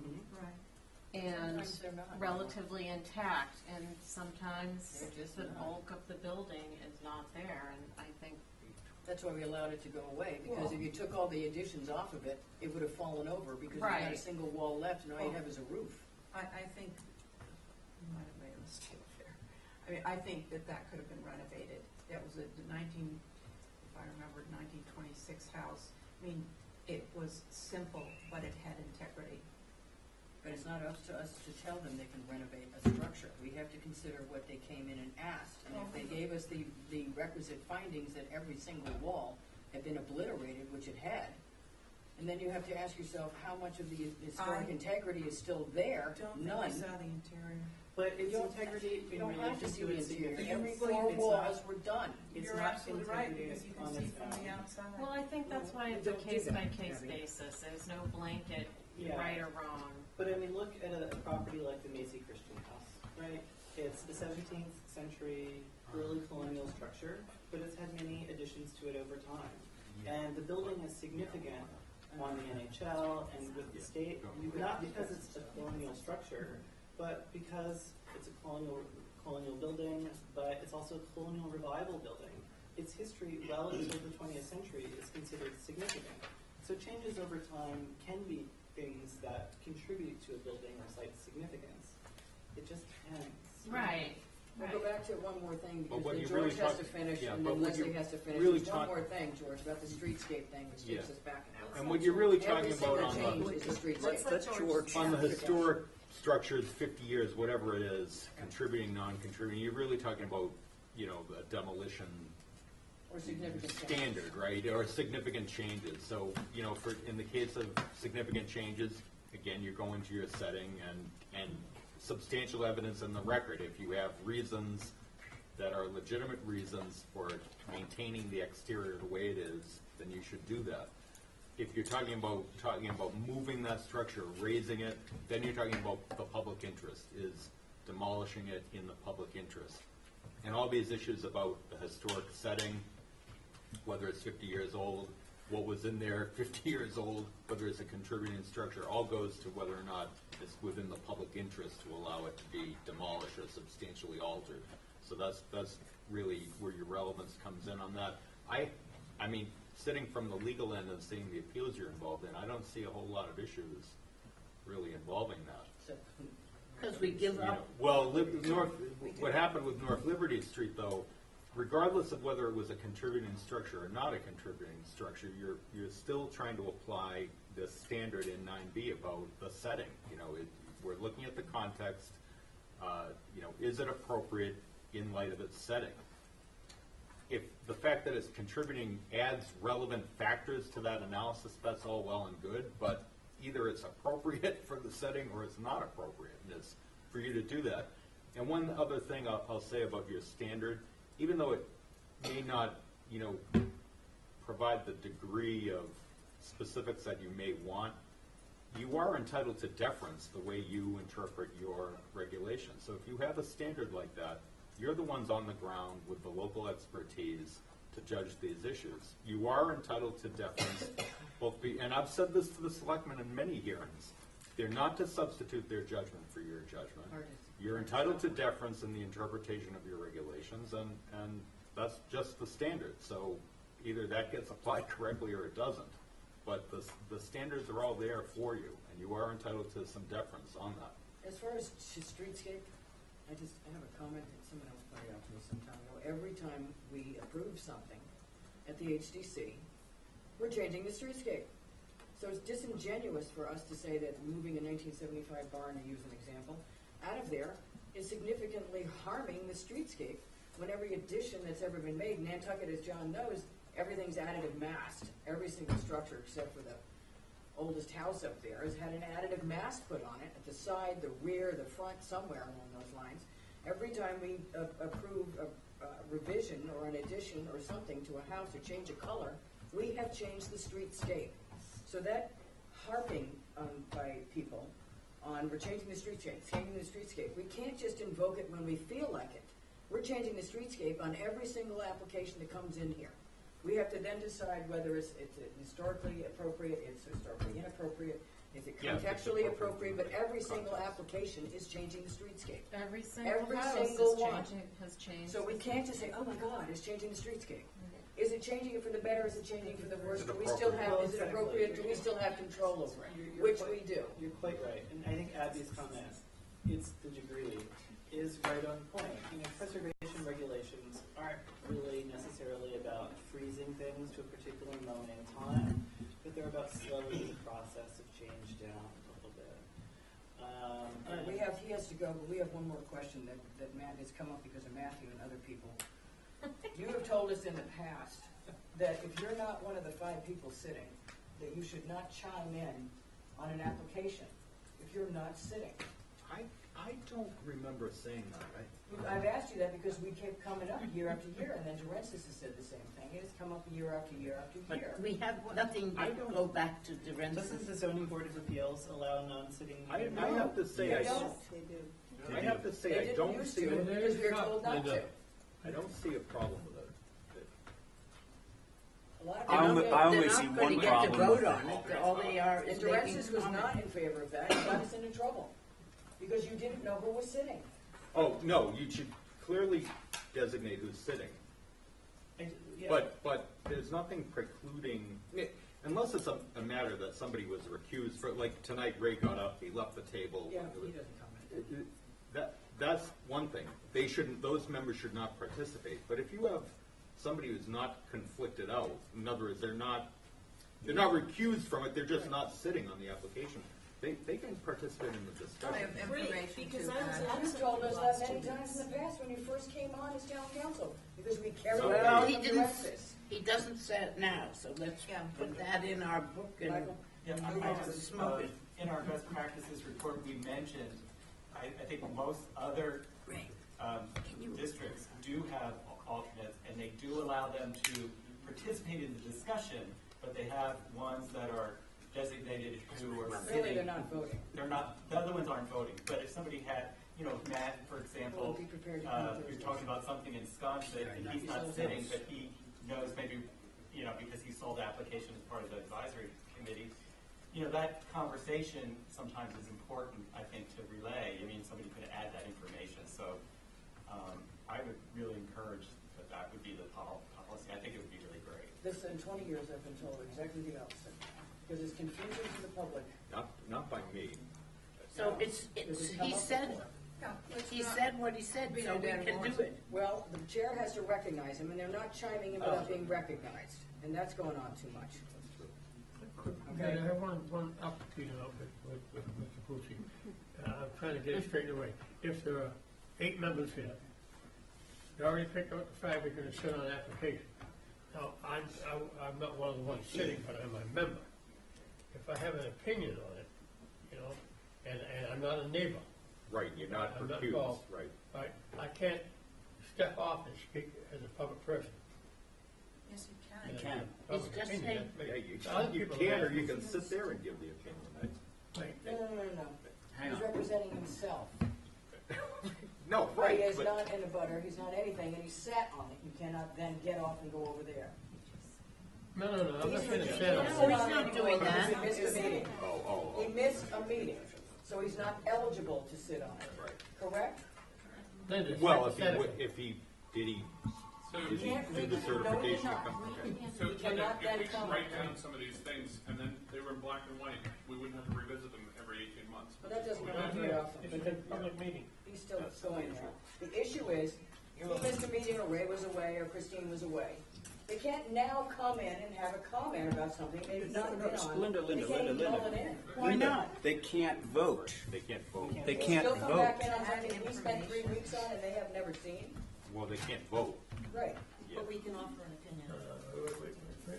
Excuse me. Well- I think you got We've way never done it. way on the line. And Dirk I would know. never allow Would you it. listen to me, please? I think it's way on the line. What I was asking was, if I sat here, Yeah. and I was not sitting on the application, but it was just something I noticed I wanted to speak on because it would affect it. I have the right to step down or speak on that application, yes or no. You know, I want to, I'd like to have it clarified. People ask me. Yes, the same answer as before. I don't see a problem with it.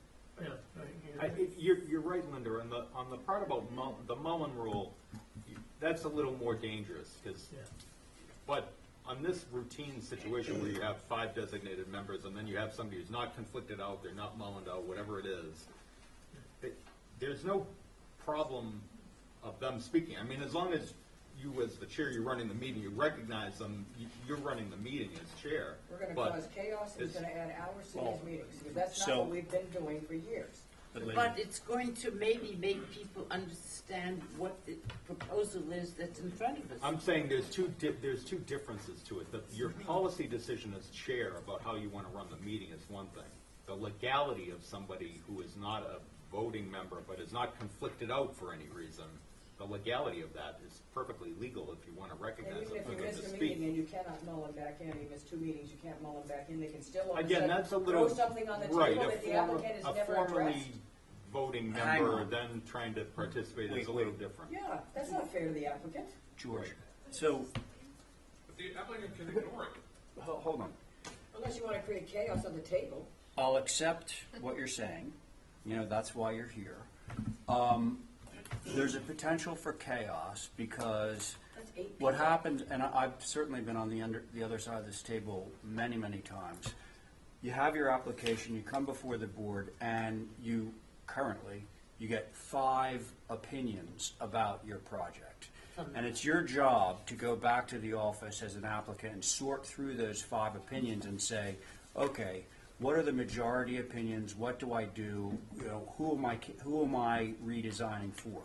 What needs to be absolutely clear to the applicant is whether John is speaking as a voting member or just rendering his opinion.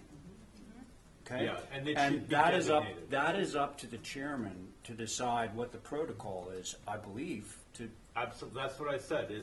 It's a policy. There's a difference between the legal question of who can speak and, you know, who would be barred from speaking, and then the policy question about, you have a chair, you elect your chair, the chair decides as a policy matter who she wants to recognize, you know, as those meetings go on. If she thinks it's becoming, if she wants to allow it for a while and then she thinks it's becoming too far afield or it's becoming confusing or people are repeating it, you know, it's Has within the her potential prerogative, for that. you know, to do that. But you should absolutely it should be clear to the applicant who are the the designated voting members on that, absolutely. And I don't have to go to an alternate position, No. or whoever's not sitting. No. Because of the 5 members are the ones that are gonna be recognized as we go around the table. I'm not going around the table to 8 people. Again, I'm going around to that's, the 5 I members. think that Unless that Matthew would wants to just say what happened at the Historic Structures Advisory Board meeting, especially when we can't read it and we don't understand it. all Yeah, I'm that saying would to be you very is, helpful. all I'm saying to you is what's legally barred and what's not. Yes, it would. You're not legally barred from allowing other people to speak. Your policy decision is yours to make. You're within the prerogative of you as chair about how you want to run the meetings and who you want to allow to speak and who you want to recognize and whatnot. It always goes through the chair. If your board is unhappy the way you're chairing it, they're free to make a decision, you know, about you as chair. But that is your policy decision. But again, just to be clear, there is not, unless you're conflicted out, there is nothing illegal about a non-voting member giving an opinion on a pending application. Okay, thank you. But I don't have to allow it. Right.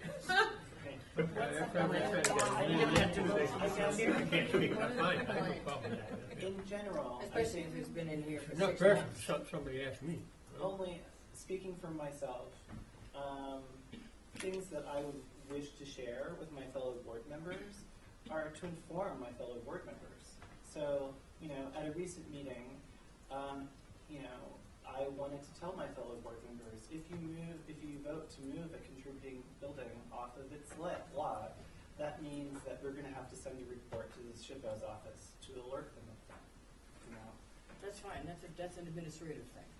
well, Now, we understand that now, but we just don't have the staff to do it yet. But we understand that should go along with anything that we do. I understand, but it might be helpful for the commission to know about these things. So I welcome the opportunity. I think as all of us alternates do, as well as those board members that may find themselves not sitting on an application because of absence or some other reason, welcome the opportunity to help their fellow commissioners.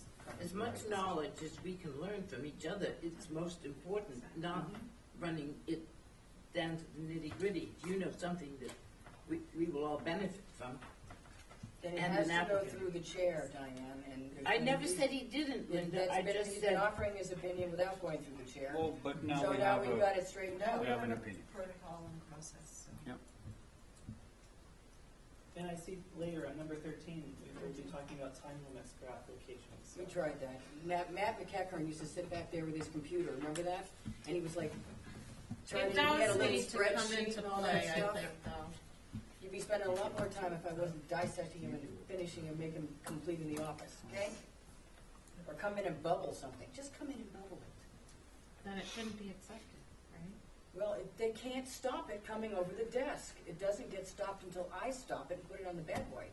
Okay. It comes back to All staff. right. And how many times do I call you? So What else does is that George need to? Yeah, I'm gonna I think that's just it sit for for George. Leslie's if that's okay. Leslie has a couple of things, then she's gotta go also. are you representing Leslie now? Or? I'm representing needing a ride. Yeah. Oh, okay. Leslie is There you go. All right, guys, enough, please. Staffing, I guess is the first thing you wanna go to. Okay, maybe I could just group some of these together. Mhm, please. Okay, so I wanted to talk a little bit about most of items 4 through 10, a lot of which you all have already touched on, so I hope we don't go back into a lot of detail.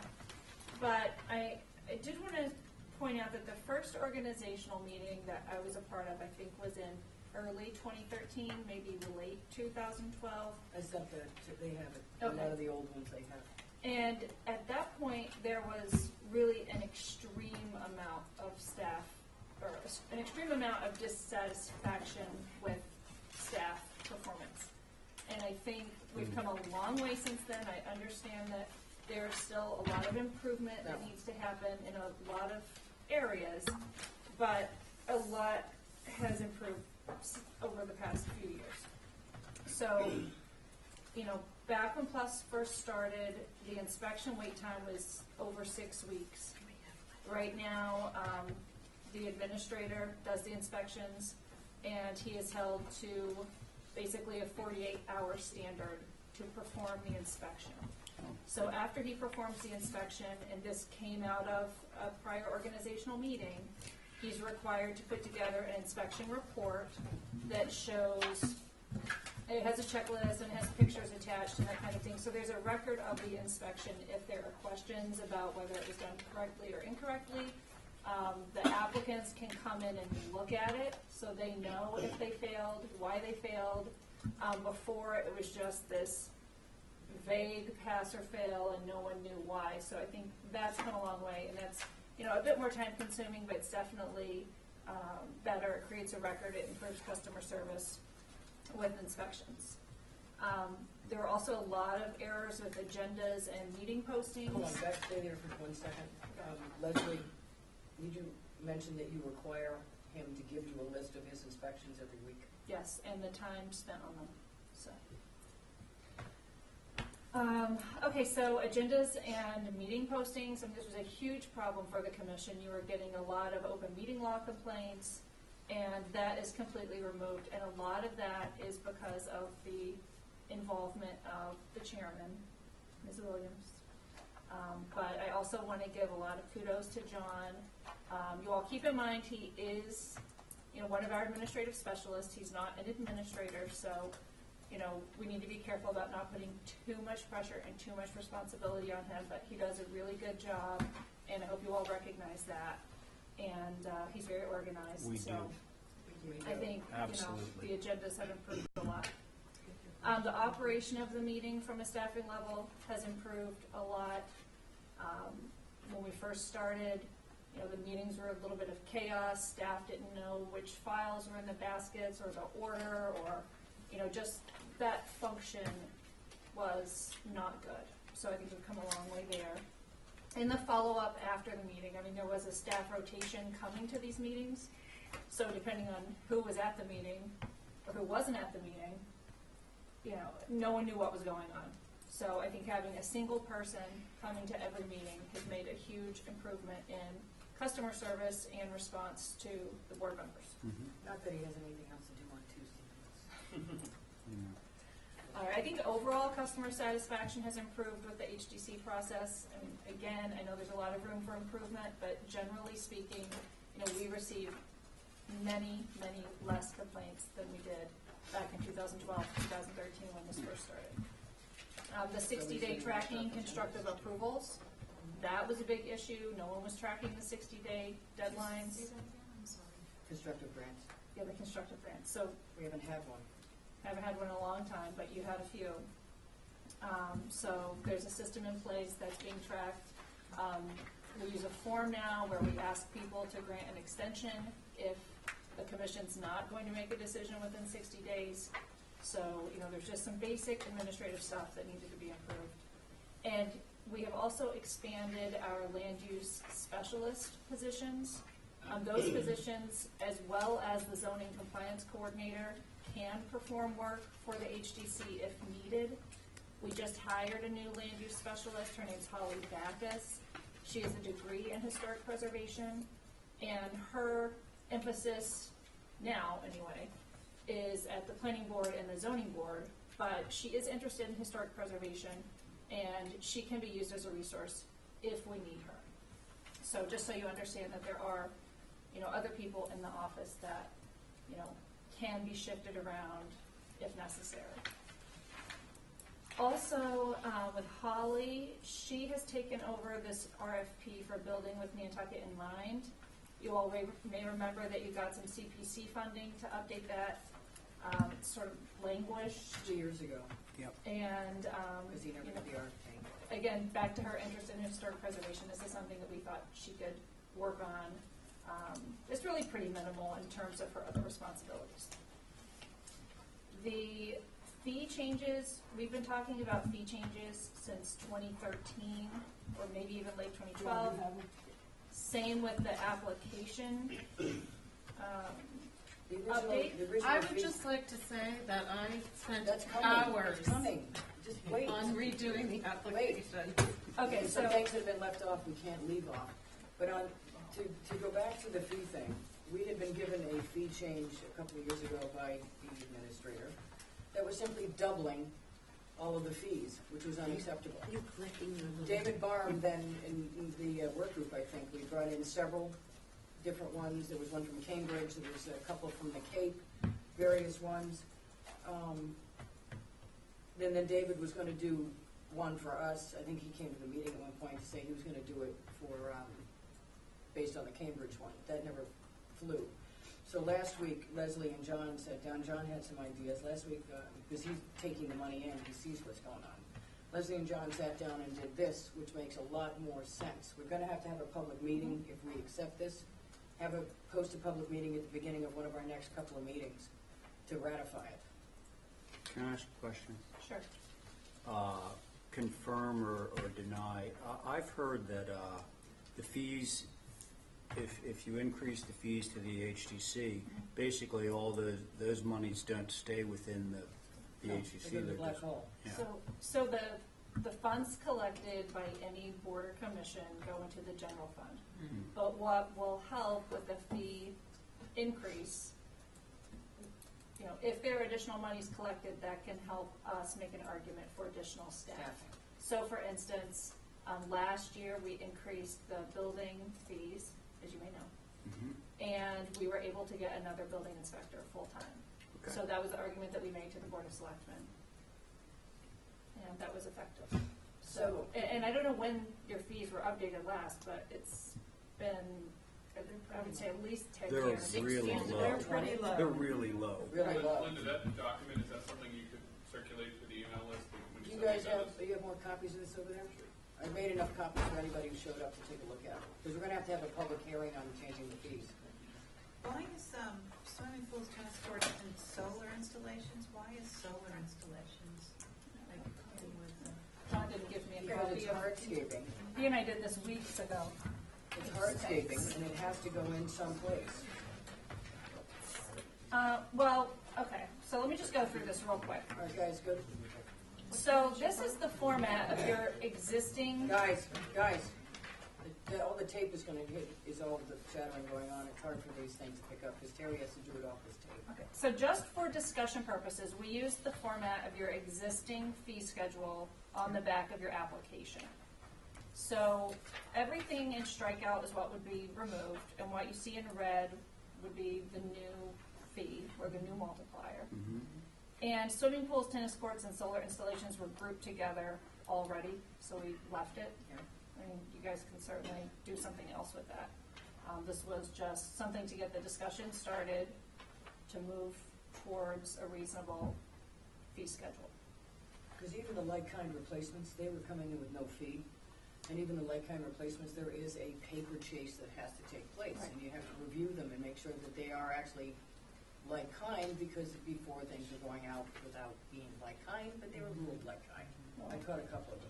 And there is an administrative cost to even something as simple as the like kind. I mean, the paper and the staff time and the running around and, you know, and some people think, oh, well, you know, your fees are supposed to cover the cost of the service. Well, that's true, but the cost of the service includes a lot of things. It's not just that one staff person that's Right. standing there stamping it in. I mean, Yep. there's, you know, Filing the it. building itself, you know, you gotta keep the lights on. There's other staff, there's a whole multiplier effect of staff involved. It's not just that person that you see processing the application. So if you guys would like us to schedule a public hearing while you digest this I already have comments, but I'll save them for I would later. save them for the public hearing. This is just to accept the fact that we're gonna have fee changes, and that Yep. we're gonna schedule a public hearing, and meanwhile, I'll send it out to, Ken, if I send it to you, you can get it out to everybody else in your group, and NARAB? Yeah, Steve gets everything from me anyway. You know, Linda, what would be helpful for the public hearing is if we knew how much fees the HCC already collects and how much that would change, you know, without being gross. If it were in place for a year, Yeah. you take a look at Take a look at what we did over the past year. over the past year and what the new fee structure would change in terms of the additional revenues that would be brought in. Yeah, because I think the purpose of increasing the fees is not just to bring more money to the town, but to justify a position or two. So if Plus, it you're is, not actually allowed to charge more fees than it costs to run your department, right, under the state law. right. So- But it would be, but if you I add a think we person. got a long way to Anyway, go. it would be nice to know Yeah. that if we're gonna do this, that it justifies, it gets to the point. Yeah, they, actually, it wouldn't be for this year because we got an FY, we're in FY 16 right now, it'd probably be FY 15, that we have a full. All you'd want to have is that the new fee structure would result in an additional X dollars Yeah. coming in. Based on based FY the 15, application gonna have to that go took there. place through the previous Right, year. go by year. Oh, yeah, It would have to be the year that just ended. It doesn't matter, yeah. June okay, 30th. so, couple thoughts. So, first of all, I'm not sure that we're gonna be able to generate an exact cost, because we would have to go through application by application, and I don't believe that we track Right, that's all of We this don't. information, so An that would be estimate- an an estimated cost. extreme, Because it all goes into the undertaking. same cash register. Yeah. well, and we'd have to look at, you know, how big, how many square feet was each dwelling, and what's the new multiplier, and what was the old multiplier, so. That would be a And we one way did to not go. do that for the building fees, we didn't do it for the wiring fees, and we did not do that for the plumbing fees for the exact same reason, that it's really difficult to pin that number down. If we had our own budget, it'd be different, but we don't. The, You what could the other estimate comment something. was, Is that put in? I don't think you can even estimate, because it all goes into the same tally, coming It out is. the bill, plus departments all into one thing. It's not separated into, When it gets deposited as The point that HCC, Steve and I are does it say making is that $500 HCC? the point that Steve and I are making is that what you're seeing from our point of view is that we believe that there needs to be some restructuring and some additional staff be put in to make the HCC more efficient. And so what you want to do is to show that the fee increase is going to provide enough additional revenue to be able to justify the addition of that staff. Yes, but That's, there's we're no gonna make guarantee. up a number, we're gonna and make sure there's two salaries, okay? But the whole point- we the whole understand point- that, the but I whole don't point know is if we're gonna have that figure. The whole point is to be able to get away from the black hole issue that we're talking Yeah, about. yep, The yep. fact is that this fee structure is going to generate sufficient revenue to be able to provide the additional staff to make the HDC efficient. There are other things happening that will allow that. That's as far as I can go. Okay. okay, so I don't think we're gonna be able to provide the level of analysis that you want on the fee increase. Right. So the other thing is that the fees do not have to run with the fiscal year. You can make those effective whenever you want to make those Right. effective, but you I'm have to have saying the if public they want hearing that and you have to detail, set a date certain. It's on the town report detail, but we didn't split it out. And we do track the applications, but we track them by the number of applications, Right. not necessarily Not what the they- type of application or the, you know, like, for building permits, we have a program that we use, and there's some specific information in there. For HDC, they do not use the GOTMS permit tracking program, so Right. that level of detail would only be found going through file by file, which Right. we're We not going can't to do do that, now, there's so. 3,000, 5,000 files. Okay. So, we understand what you're saying, but it's not gonna be that level of detail, and we've already been assured that this is enough. I'm not looking for that level of detail. I'm looking for a valid reason to be able to have everybody say, God, I understand, this makes incredible sense. It's Yeah. going to address the concerns that we have in the community. Well, just so you know, the last time we had our own budget, we did that, long before most of you came on the board. We did that, because we did have our own line items, we did have our own budget. And Dirk did it. Yeah, Dirk did it. And we knew at that point, and we're going back in, 8 years or so, we did know at that point that what we were bringing in was a third of what it costs to run the staff and run the office and the copy machine and the papers and all the office equipment. So we did know that with the ZBA as well, and we knew that with the HDC. So we already know that whatever we're charging now is not near what it's gonna cost to run the HDC on its own. And we do have a specific budget line item for HDC revenue, so that part's easy, but the analysis on the application by application is what we are not going to do. I think the HDC revenue would probably do it for you, because we know what the salaries are now. But we also commingle now we commingle all the office stuff. Okay, Linda? so, yep, I just Marcia wanted- Fader for the record. Marcia Fader for the record. I just wanted to make one request as we all review this fee structure and just remind everybody that there really are several different levels of applicants coming forward, and it is already a very expensive procedure for those people that live here year-round that are not building 3,000, 5,000 square foot homes, and those would be, not that I'm suggesting that would be special exclusions, but there are some areas where people are just trying to make do, such as like-kind replacements or repair, renewals. There may be a way to offset so that people that are coming in with several million, are really paying, and they really, that's not. We're talking $25, they're gonna have to do it. I'm talking $25, but I know from working for nonprofits that, or people that would not pay the $25 and not come in and just make the replacement without coming in. I have never seen that with the $25. Anything more than that, I'm I've just seen. asking that you consider the fee structure for those people that have lower budgets and live here year-round. It's an expensive procedure, as it already is for a regular kind of. All right, it's illegal for us to do that. They can ask for a I'm not fee asking waiver. for special consideration. I'm just asking, as you review the various categories, there may be some categories that could increase and some that could go lower to accommodate that type of person living here year-round.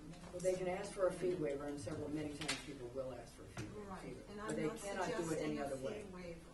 We can't say year-rounders don't get it. You could No. say like-kind replacements are still no charge. I have a problem with that. We'll discuss it in the public Yeah, public meeting we're hearing. gonna have. So, Linda, Well, So- we're gonna do that at the public hearing, Marcia, anyway. okay, so, Marcia, Marcia, stop. We're gonna do it at the public hearing anyway, and we're gonna have to go over every single line. Just a request, Linda. so I see a couple of little errors on here that need to be fixed, Yeah, there's but, one missing line. yeah. A whole missing line. Yes. So John can redistribute this to the commission members, cleaned up a little bit. And I think it would be helpful in advance of whenever it is that you decide to schedule a public hearing to talk about this, if we could get your comments and thoughts in advance, maybe all funneled to John, so that they're going to a single place and he can compile them. And I'll send it out to my database, which is, the designers and all the builders. And then we'll send it to Ken, and you can get it out to NARAB, and we'll send it to, because you're included in my designer group. We'll send it out to Steve, you can get it out to everybody in your group, and then we'll have the public hearing, probably not next week. They have to advertise it, Yeah. so So probably a sometime, month out. somewhere in April, May, somewhere in there. Right, so don't distribute this, we'll send you a new one. Yeah. I think there is consideration. I mean, I don't think that's something that's gonna be void in the whole drafting this. Like kind going up from no fee to 25, Leslie said, there's still paperwork that's involved with that, somebody has to review it. And it's more like we're going up on something like a swimming pool and a tennis court, But something like solar installation, if somebody is doing a solar installation for the purpose of saving money only, I think that maybe that was, solar installation doesn't get lumped in with the swimming pool. There are different intents to them. You haven't seen all of our solar Yeah, you had we had a 100-foot long solar array, so no. So we'll have to bring all these little nuances up. 'Cause So- most of us deal with all this stuff all the time. Marcia, you deal with stuff all the time, like walls or versus patios or something. We have to be very specific. But we can't stay where we are. So, would you all agree to set a date for a public hearing now, so that could get advertised and everyone will know We for have to sure advertise that's twice happening? and wait 8 days. I Yeah. don't know what the exact requirement, I would probably follow like what the planning board. It's 2 zoning weeks board plus does. wait 8 days. Yeah. So that would be, we have to get it together first. Right.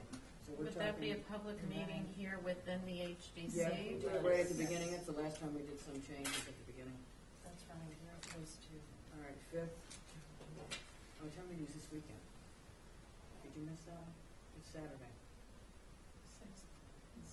It's this weekend. I think it's a Wednesday. No, town meeting. April 2nd. Town You didn't- you meeting didn't miss it. is 9 o'clock This this coming week. Saturday. Thank you. I just got back late last I night. know, re-entry is always Whoa. hard. So the public What's that in hearing, May? May? I want to do Like it your May, first or second May one in 3rd. May? May 3rd. Yeah. Yeah, it's supposed to be April here shortly. I know, I realize that now. Re-entry. And would this, I'm sorry, this would just be to talk about the proposed fee structure? Yes. Yes. Okay. So, any thoughts, again, like, send those through, John.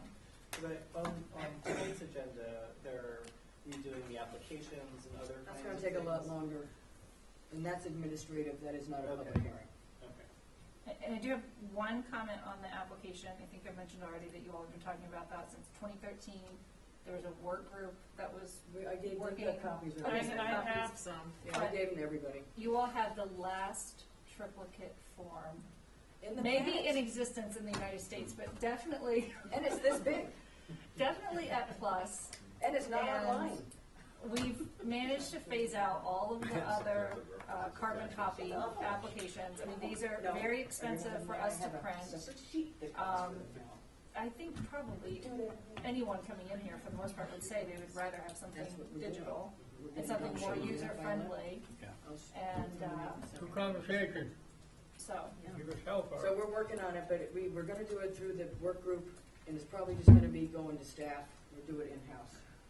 I like that idea. Because we have it a template set up, but Val, there were too many things missing, so we're gonna have to figure out how we're gonna. No, I we had- know, but everybody Val could did a give good us job of getting as input. much on there as she could. Val, he's got a whole stack of them. These? Yeah, I printed. Oh, you did? Yes. We printed them all out, we put them all together, and they're in color. Oh, yeah. So get back anything you have right now. Well, it's the same Same thing. thing? Yeah. I wanna make sure they got them in color. Okay, so let's hold on to them and keep moving. Keep Is there moving. anything else for Leslie you wanna ask Leslie? Yes. I have a quick question about, number 10, about the RFP for the building with Nantucket in mind. Okay. I understood you said that there was, a new person, Holly. Yes.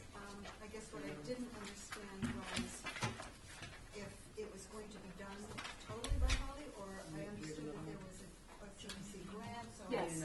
thought that there would, will there be an RFP that she is working on Yes.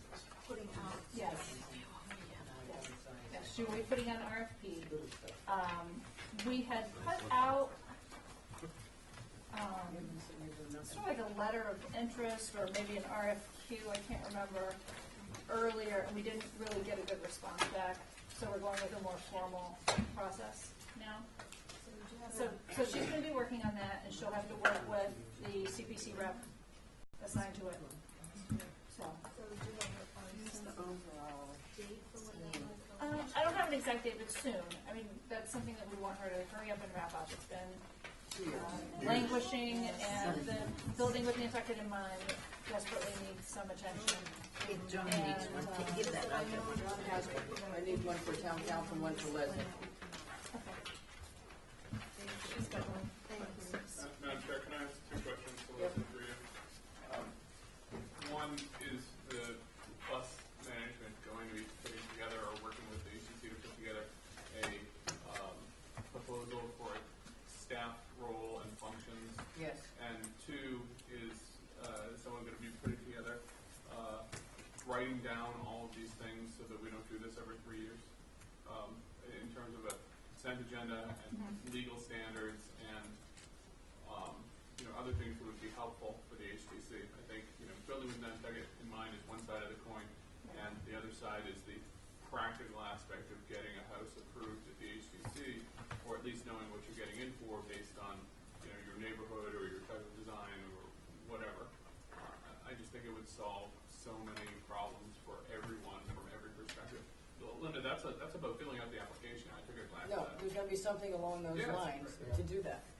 It would be Here's great. another one It that would be came from great someplace else. if somebody was assigned to do it, and people could participate in, contributing to that document. And some of it is legal, and some of it is architectural, and some of it is, consumer-based, and consumer, by applicants.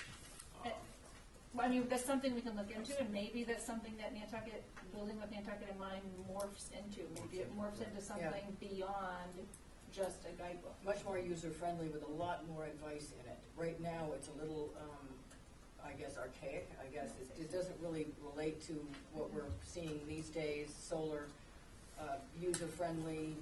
It doesn't really, try to read it as a layperson is really difficult, frankly, if you don't have a preservation background or building background. It's very interesting, but it's not very useful. No, so that was the whole goal of the CPC, as you run with county, giving them the money, is to get this document much more relevant and much more easily used with, this is what a consent agenda means, and go from there. And this is what neighborhood context means.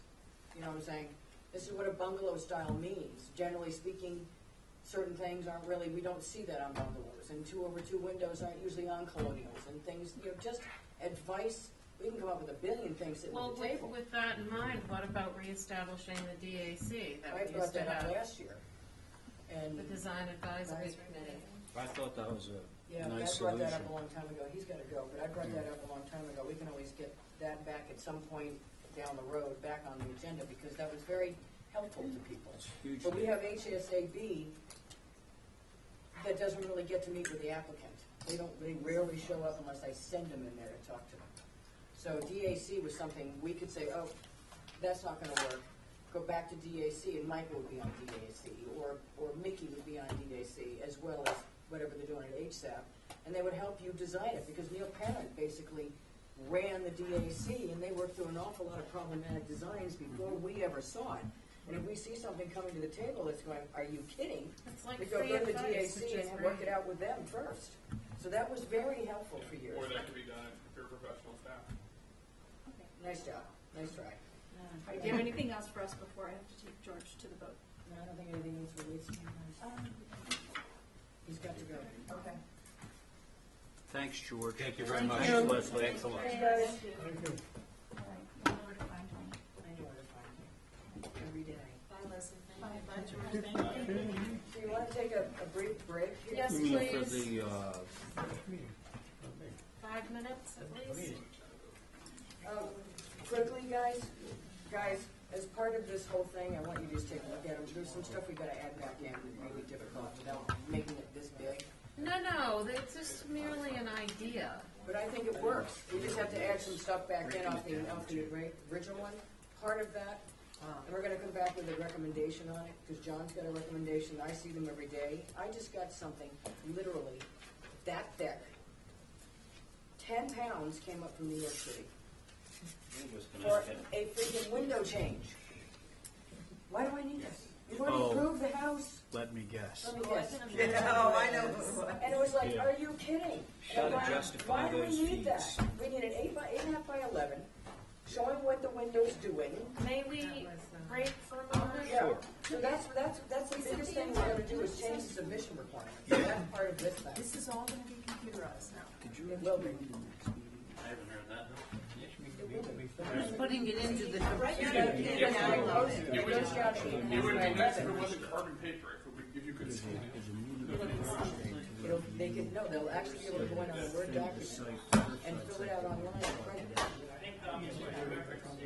Okay, so I can do that with a ZBA form. That's But this we've never been Thursday. able to put that stupid big thing that we do That's next week. online, so they can just print it and fill it out. Organization meeting. Can you give this meeting to them? That's in here. I told them that. I think that's a regular meeting, John. Yeah. There's some other word. Then, did you say on May 3rd? You didn't say to continue the organizational meeting to May 3rd. What you working on, May 3rd? May 3rd is the fee, we're gonna hold a hearing Oh, on the oh, fee. oh. What are you gonna cover when you come back from break? I wrote that in there. Okay, what-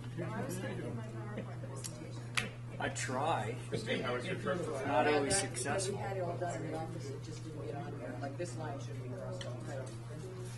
What are we up to? Who Up knows? to 11? Theoretically, we went, yeah. So what are you gonna cover after the break? covered a lot of that. I think you did. I don't think we have to talk about advisory committees, they're all showing up. Right. Yeah. And cross that off. And I think that's much better than it Well, was. And the finally, consent the guy, we've already advisory talked about committees that. are actually, I don't know. well, but they're all showing up now. They're all, The work group they're status actually showing. doesn't have a status right now, everybody's so damn busy, so we're just doing the stuff in-house as opposed to the work group. I don't even know who's on the work group. I don't think there is one. It was like 2 years ago. Yeah. Well, The you selectmen- were on The it. selectmen back us. Val was on it, Yeah, Val Me, was on it. Val, Me. Curtis, Linda. Curtis, right? Curtis is not going to do it anymore. No. There was So, somebody else. It was the. That's why, guys, we're gonna do all this stuff, so we're gonna do all this stuff in-house and just give it to us. And for us to Are we review. recording? Yeah, she's still on. You're We on. talked about the updated, What are you gonna I thought say? we updated those historic surveys, the 1989 surveys. I thought they got a grant to do that. Michael, didn't we get a grant from somewhere to update those 1989 surveys? No, you're thinking of the NHL survey. No, that wasn't what we wanted. We wanted us to take our surveys and put more into it, maybe take some of your information and put them in there. Boy, that would be And have great. it, have it all much better. system. I think it would be great. All right, but then I suggest that MPT come to the, Ken, come to CPC and get a grant to update those stupid surveys. First, I think It we're would be gonna good. Some of them are But not. there's We found that those are. there's a ton of information. It's been 7 or 8 Like years the since planning we board has allocated that money. aerial photos, the NHA. It's coming. No, I think it must be 7 or 8 years. 89, I mean, One of the first that's a things we long did time. in the I early mean, it days, really maybe does even need more to than be. We worked on Well, they should put in better pictures. We even had to use the we state took it out of the state form, administrative which would be because great. it wasn't clearly within the scope of the budget. But gone. I think we took the money out of the But administrative the budget. GIS now has, at least. I know, I get so. Okay. We give it to you, you know, we give it to you. It's our historical point things. No, no, but the point is that Good job, Val. updating these plans. This is so, this is so That's I only studied a about lot of within the scope different of this I towns. don't believe it. Outlining took But from you didn't Charleston. reprinting, because we gave them the money to reprint. South It was Carolina. only 4 or 5 grand. It wasn't a hell of a lot. Oh, it's really like that. So, We did Oh,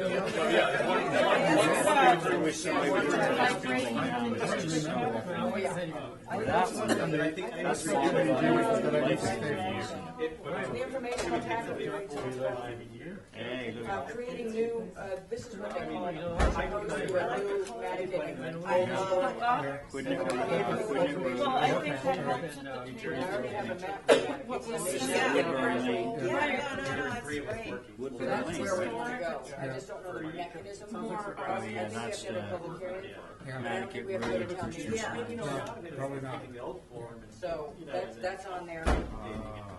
And the idea Changing the is size that of there's the one building name required to for them, landscape and then these are all supplemental. Timeline. It would help everybody, help us too. I don't know if that's. Oh, yeah. Well, that's my little scrapbook. I wasn't too like how to put it together. Never seen that. That they pay no attention to. That's really ugly. It's worth it. That's on there because we keep going over that. It's overwhelming. That's terrible. pretty much Where's not that? major stuff. It's probably nothing you need to stay No, for. no, What? can't stress it too There should be a big Yeah, splash. seriously? No, you can have a structure of a plan. That's You know, I mean, you've got it Oh, all I in know your this head, house Yes. too. but it needs That's to on be the done, Old Point it Road. needs to come down on the paper. Also No, ugly. but the fact of the matter, I understand some things you can't talk about, Good but job. the fact is, what we were They talking should about, tear this house what down. Steve was talking about, creating these guidelines, doing these things, Right. those are the things that Yeah, these are all the that you're talking about, which justifies the need for the existing staff to be able to get the budgetary money to be able to do this, and it and it restructures what you're doing. I know it. Well, but you Station have out to near talk about Surfside is a rather cool building. No, but the point is that we're not talking about. Did you say we're not Surfside? talking about I getting did. rid of Oh, it. yeah, the old, We're talking it's about the, the Utah structure that you need. Yeah, but it was. Life-saving. Well, It was right, like- because that looks just like the Life Saving Museum. Yeah, Well, it well, is. they copied it. I mean, at least when they renovated it, I think they copied that, the Victorian. Understand. What's that thing called? But there are I some think of that us was on always council. there. That's been there That was a, What's that thing? In roof. Focus, it was always like that, but they did renovate that, they didn't, but that, they didn't steal that. you're talking about the real, the life savings? Yeah. How do you do it? That's always It's been. always been there. What's that called? Yeah, there's a, you mean the cupola? The thing where you take the gable Oh, and you put a, like a hoop on it. Like with the shingle? No, it's forward of the it's like a window. what we call flying rakes. No, Dutch is when they chop off. Oh, yeah, I like that. You don't see a lot of that. No, it's like a Victorian detail of some sort of. I always just call that a flying rake. Flying rake because it's extended way out, like the beam holds up that But I meant the long. decorative part. Yeah. You sometimes see with the shed door. Check it out, I'll look in my book. Yeah, it must have I have a a name. book that has like all those details have names. They have little names of them. Those were old photos because the one on Pleasant Street, the name of the house is Whitney Brick House. You know, the one with the big wall around it. The house right in front of that, the little Greek I have that revival. front page that All has white, application. all white. Oh, yeah, I know, it's Foundation the white. foundation, the whole work, yeah. They call it the marshmallow. Because every single thing is white on the house. Yeah, it's that, but I have one page that has boxes at the bottom. Let me see, I'll show you, Diane, can I show you? People aren't that familiar with it. Very seldom do something. And then it comes back for the demo. And then which is so stupid. You're doing before you get to Can I bring them in, Jan? I'm pretty sure. So the idea was with my graphic, there's a main page, We okayed the design before we demolished. then there's the supplemental ones with the color I code. remember that coming in. And this And I is remember required us of all talking about it and no applications. one agreeing, and it went back out again, and I don't remember it ever coming It back. came back So in I can bring you a copy. last Tuesday, the first Tuesday. Or wait, and it came back as a demo. Well, you But the first remember, time I saw that, it came in remember, as a Lucinda a Young? revision of the original house. Yeah. Used to do a lot of landscape. I think she's retired now. Yes, I haven't seen her in ages, And- but she's And safe. then it came back. Unless I have like a harbor or something like that, I'm not gonna go Move into it the into plan. Stannis. Now, They Landscape. couldn't move it out of there. You're very well spoken, thank you, and your comments. well, we got a whole bunch of Door change, paint stuff change, from the neighbors on Weymouth color of the skin. Street. Oh, we did? Yeah. All the What? No, this is another. Oh, the garage. And one of the letters quotes Oh, National somebody actually did Registry of Somebody painted it. Antique Buildings or whatever, saying grayed that out? Nantucket Yeah. used to be A the little top, bit. and now we're Oh. below the medium. We're so bad that they're. Well, That's do a what you good can strategy. do, you To know? understand if you look at the paper and see what houses are for sale. Shit. They're all over 10 million, with the exception of very few. Is it one more for 50? Big money guys. Yeah. I don't think you make a $10 million house. That's right, you want Concom for Oh, it. don't leave. Thank you for coming. Thanks, guys. Thanks for coming. We got big crowd. Come on, what's Oh, for dinner? hell, look, Johnny, we got munchies over here. Twizzlers and crackers. Oh, give me one of those. Yeah, there's a whole pack. Oh my God. Got licorice here. I didn't bring one. You got book glasses. I brought crackers.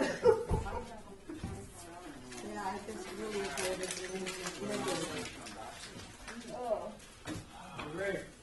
Is this still on TV right now? Oh, yeah. I just checked. I appreciate your. Kudos to you, thank you very much. Myself, I'm not gonna grant it. Definitely appreciate your. You're still not noisy and That's everything. when we had the work group, I think it'd be tell me. when we had the work, yeah. A predictable, And it's never gotten to process anybody. is better for everybody. Transparent. That's why I took the opportunity. Pure and transparent. At least it's a concept. Back 5 years, go back 5 Not years. there. And the sad part is we went through hours and meetings. You know what's downstairs, on each page? B. Must be this being triple. I'm sure there's a, Just so that we can make sure that we document from now on how much we're collecting. The fact that we don't know how much we're collecting. fee is here at It's the top. outrageous. Where? Under date issued and Oh, good, but that's just not what I'd like to be there, but you have to need some. yeah, because this page is the main application page, and then depending what you're applying for, it's a supplementary page. So that Oh, I was guess the I don't main. understand this page. Okay, Gotcha. coming back into. That basically says you put all this stuff in and out Can I make comes a your approval. suggestion? It shouldn't be a circle. Maybe it should be a square like this. That's not for public edification. For me. Are you square now? All right. Okay. I think we're accomplishing a lot of stuff here tonight, Yeah. and people are learning a lot about what we're doing, what we're not doing. So, I appreciate that. So, Borel, if you all remember, it was this. It's no cheaper than cedar, but it lasts longer. Right.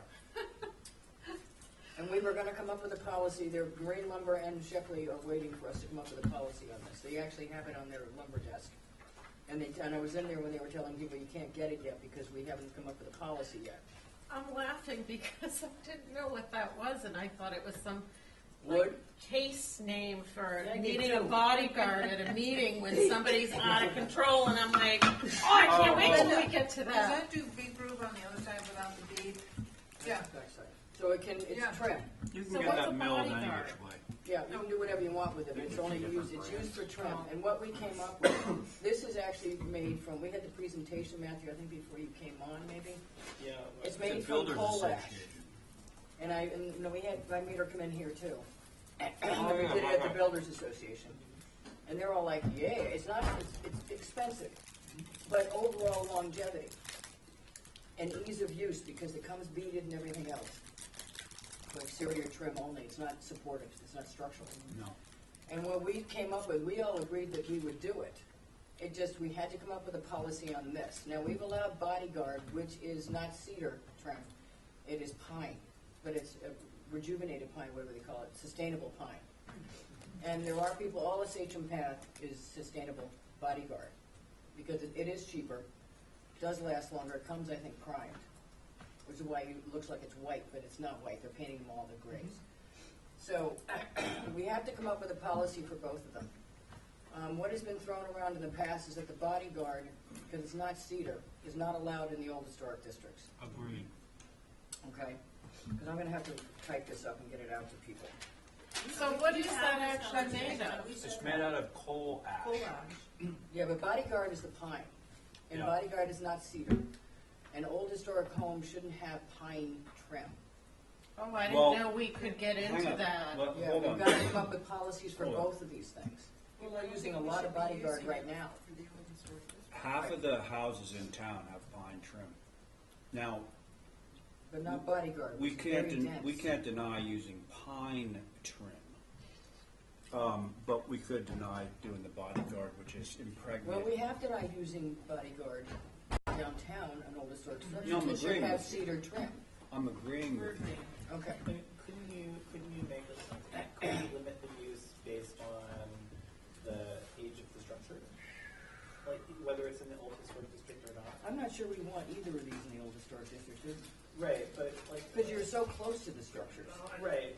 I mean, I remember there was a previous meeting where you had brought up the idea of areas of concern, like involvement in monument, like there are historic buildings This one. outside of the old historic district. So you could make a determination, we could make a policy that bans the use of certain products within certain designated areas. Right. They're not historically significant structures, because as you say, there's some in Squam, there's some in certainly Quidnet. Right. And Well- certainly Wauwinet. And the thing about it too is, or you wouldn't be able to notice, if somebody built a new house out of that stuff, you wouldn't be able to notice that it wasn't painted cedar. If you had an old building where somebody sanded a corner board, you know, for the last 150 years, and it's all wobbly, and then you go and you put that up, you're going to immediately know that it's new against old. So we can, to see how it works, Yeah. we can use, as I say, we've approved bodyguards several times, but outside of the old historic districts. But we have to have a published policy on the bodyguard. And it Because can it's be, fine. it can be painted to. It comes primed. And then It you can color paint it. this, Paint it Yeah, whatever I'm color using, you I'm want. using that in Jamestown. yeah. Yeah, so. Can do I you- ask a stupid question? Is it because it's a natural Sustainable. product that? It's supposed to be warp-free. No, but we can't use plastic, we can't use No, you things can't like use that. Velcro or any of But that these stuff. are okay because, Because of the distance out of town, we gotta start being realistic about sustainable. Trying to blend the old with the new. Where is it appropriate to try to blend the old with the new? And so the bodyguard, all Sachem's, you can't tell that's not cedar and Sachem's until you get right there. But in the old historic districts, you are right there. So if we wanna say that the bodyguard can be used, outside of the old historic districts, Correct. old historic districts. And they have to, it has to be identified on the application page, because I've caught a few on the app, looking at them. I've caught a few listed on the plan that was not listed on the application page, and I've had to is have it them only those two fix it. products, or is it like? That's all they're dealing with right now is bodyguard and Borel, outside of old historic, and identify on application. Or historically significant, we make that determination, Correct. historically significant structures. Right. Okay? Yep. There you go. On the Burrell, we were going to use it in the outside, obviously, way outside the old historic districts, but with structures that are more than a certain distance from a traveled way. I think you better make sure that in this description, we incorporate that to mean the sensitive districts of Wauwinet, Quidnet. Well, that's what I'm saying, and all historically of that. significant structures, we'll cover that part of it. We're going to have to establish these in Wauwinet, Quidnet, Nantucket, and you'll see in a second, we have a Nantucket map. I asked Nantucket Advisory to come up with a map of old Nantucket. And we can, I think we have to have a public hearing for that when we That's adopt number it. 17. Yeah. Wisconsin, any town that has a historic district. Wisconsin has an old historic district, Nantucket doesn't, Squam doesn't, Wauwinet doesn't, and Quidnet doesn't. And those are the ones that we could come up with right off the bat, where there are groupings of crow's nests, things like that. So the Burrell, we were going to allow them to use it in certain areas or certain distances from the road. Does anybody have, when we went from, a lot of you don't remember, because you weren't on, people were using round columns Mhm, I all remember through the this. 80s and 90s. I mean, it was just, everybody has to have round columns on their porch, and they stopped and they all went back to square wood. But during the time they were using the round columns, they're unbelievably expensive to get a turned wood column. They also fall apart. Yeah, so what we did allow them to do, if they were more than 100 feet or 150 feet off, you can't tell the difference. Go out Yale Point Road, they're all fiberglass. And they're all painted. Well, I'm So gonna we go a allowed step them. further on that, because They will turn yellow if it was the old crap stuff, but it's not. that trim, when it's painted, if you were 20 feet away from it, there's You no couldn't way tell. you'd be able to tell. So how do you want to deal with this? I think we were going to do a pilot program and say if they were more than so many feet off a traveled way. I mean, in Tom Nevers, you're never going to tell. But I hate to continue to go back to Tom Nevers, because if you went over to Essex and you're this, you could tell. Maybe. Maybe. The way you could tell is looking at the sawed end. It's sealed. Yeah, but even that, I mean, honestly, It's really hard holding to that tell. up right now, that could easily Yeah. be a piece of painted red cedar. And then when you touch it, have you touched this thing? And you touch it, you think, I thought it was wood.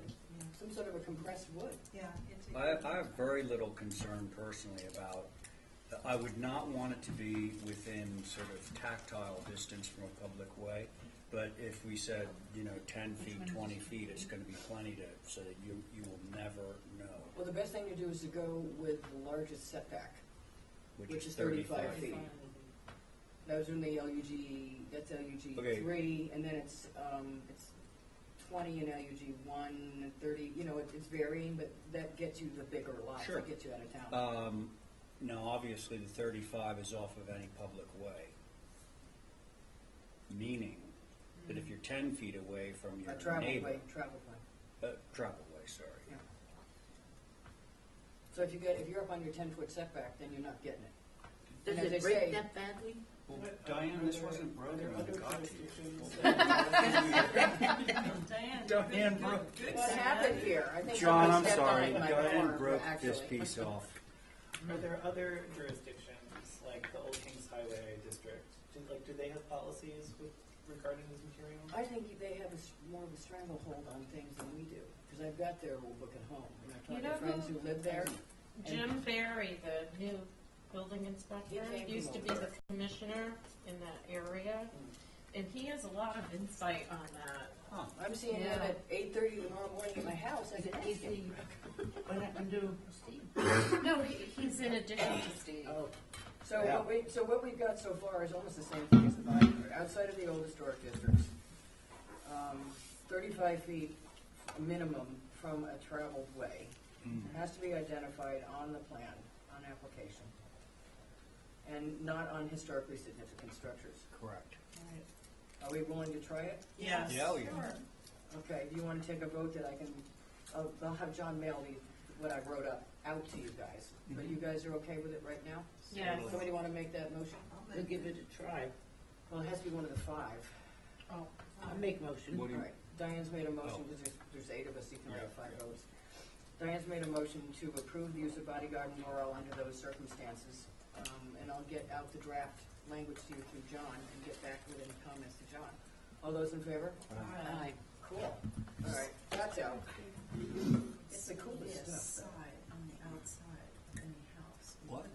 What's You that? only see this side, on the outside. It depends. The only place where you'd see that is underneath of a porch. Oh, roof. yeah. Windows, that Yeah, kind of right. Eve stuff? Yeah.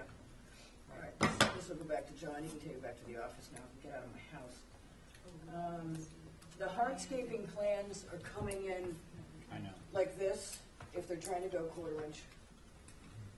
And I know John has had some trouble when people come in and they're not 1/4 inch because they can't get them all on the same damn page. I totally think they can be a smaller size. Yeah, Okay. A lot of people are coming in at 1/16.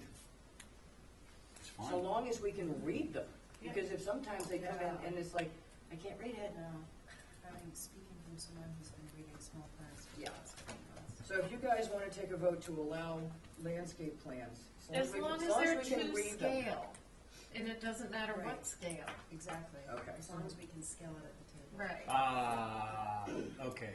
There's gotta be a minimum, we One, talked you about it at a know, minimum like, scale. Remember what if that? somebody came in with a landscape plan that was like 1 inch equals Yeah. 20? Right. That's too small.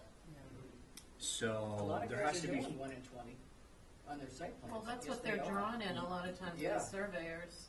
well, I do 120 for my site plan, but for a plan that's supposed to be showing you where the gates are and everything, that's too small. Oh, I gotcha, So what do you so, want to go to? What's the minimum? Uh, 160? I like an 8. 160? But An 8, if you have a most of them are big piece coming of in at 8 property, anyway, and it's the still too paper big. would be as big as this, you know? You want to go to 116, provided we can read all the Yeah, details? 16th is good. 16. Okay, somebody want to make that motion? So moved. I'll put that out to the group. All those in favor? All right. It's an 8. I put that out to the group. Some of these big pieces of property, you can't even get them all on one page. Yeah, no. I said, give me the whole lot and then do the close-up. Right. Okay. so 2 different scales.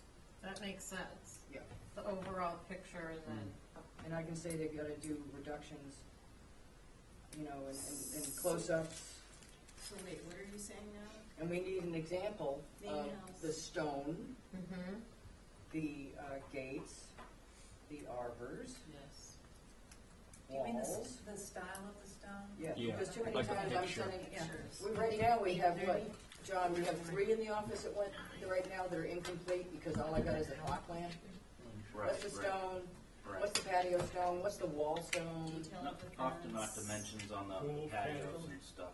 I Details. see on the What, can I bring up something about the stone walls? I'm Hold wondering on one about, second. So that's all part of the motion that you made, Diane? Yes. Okay, so I'll put that together, send it out to you, and then we'll send it out to all the landscapers and builders and stuff. Okay. What was the problem with the walls?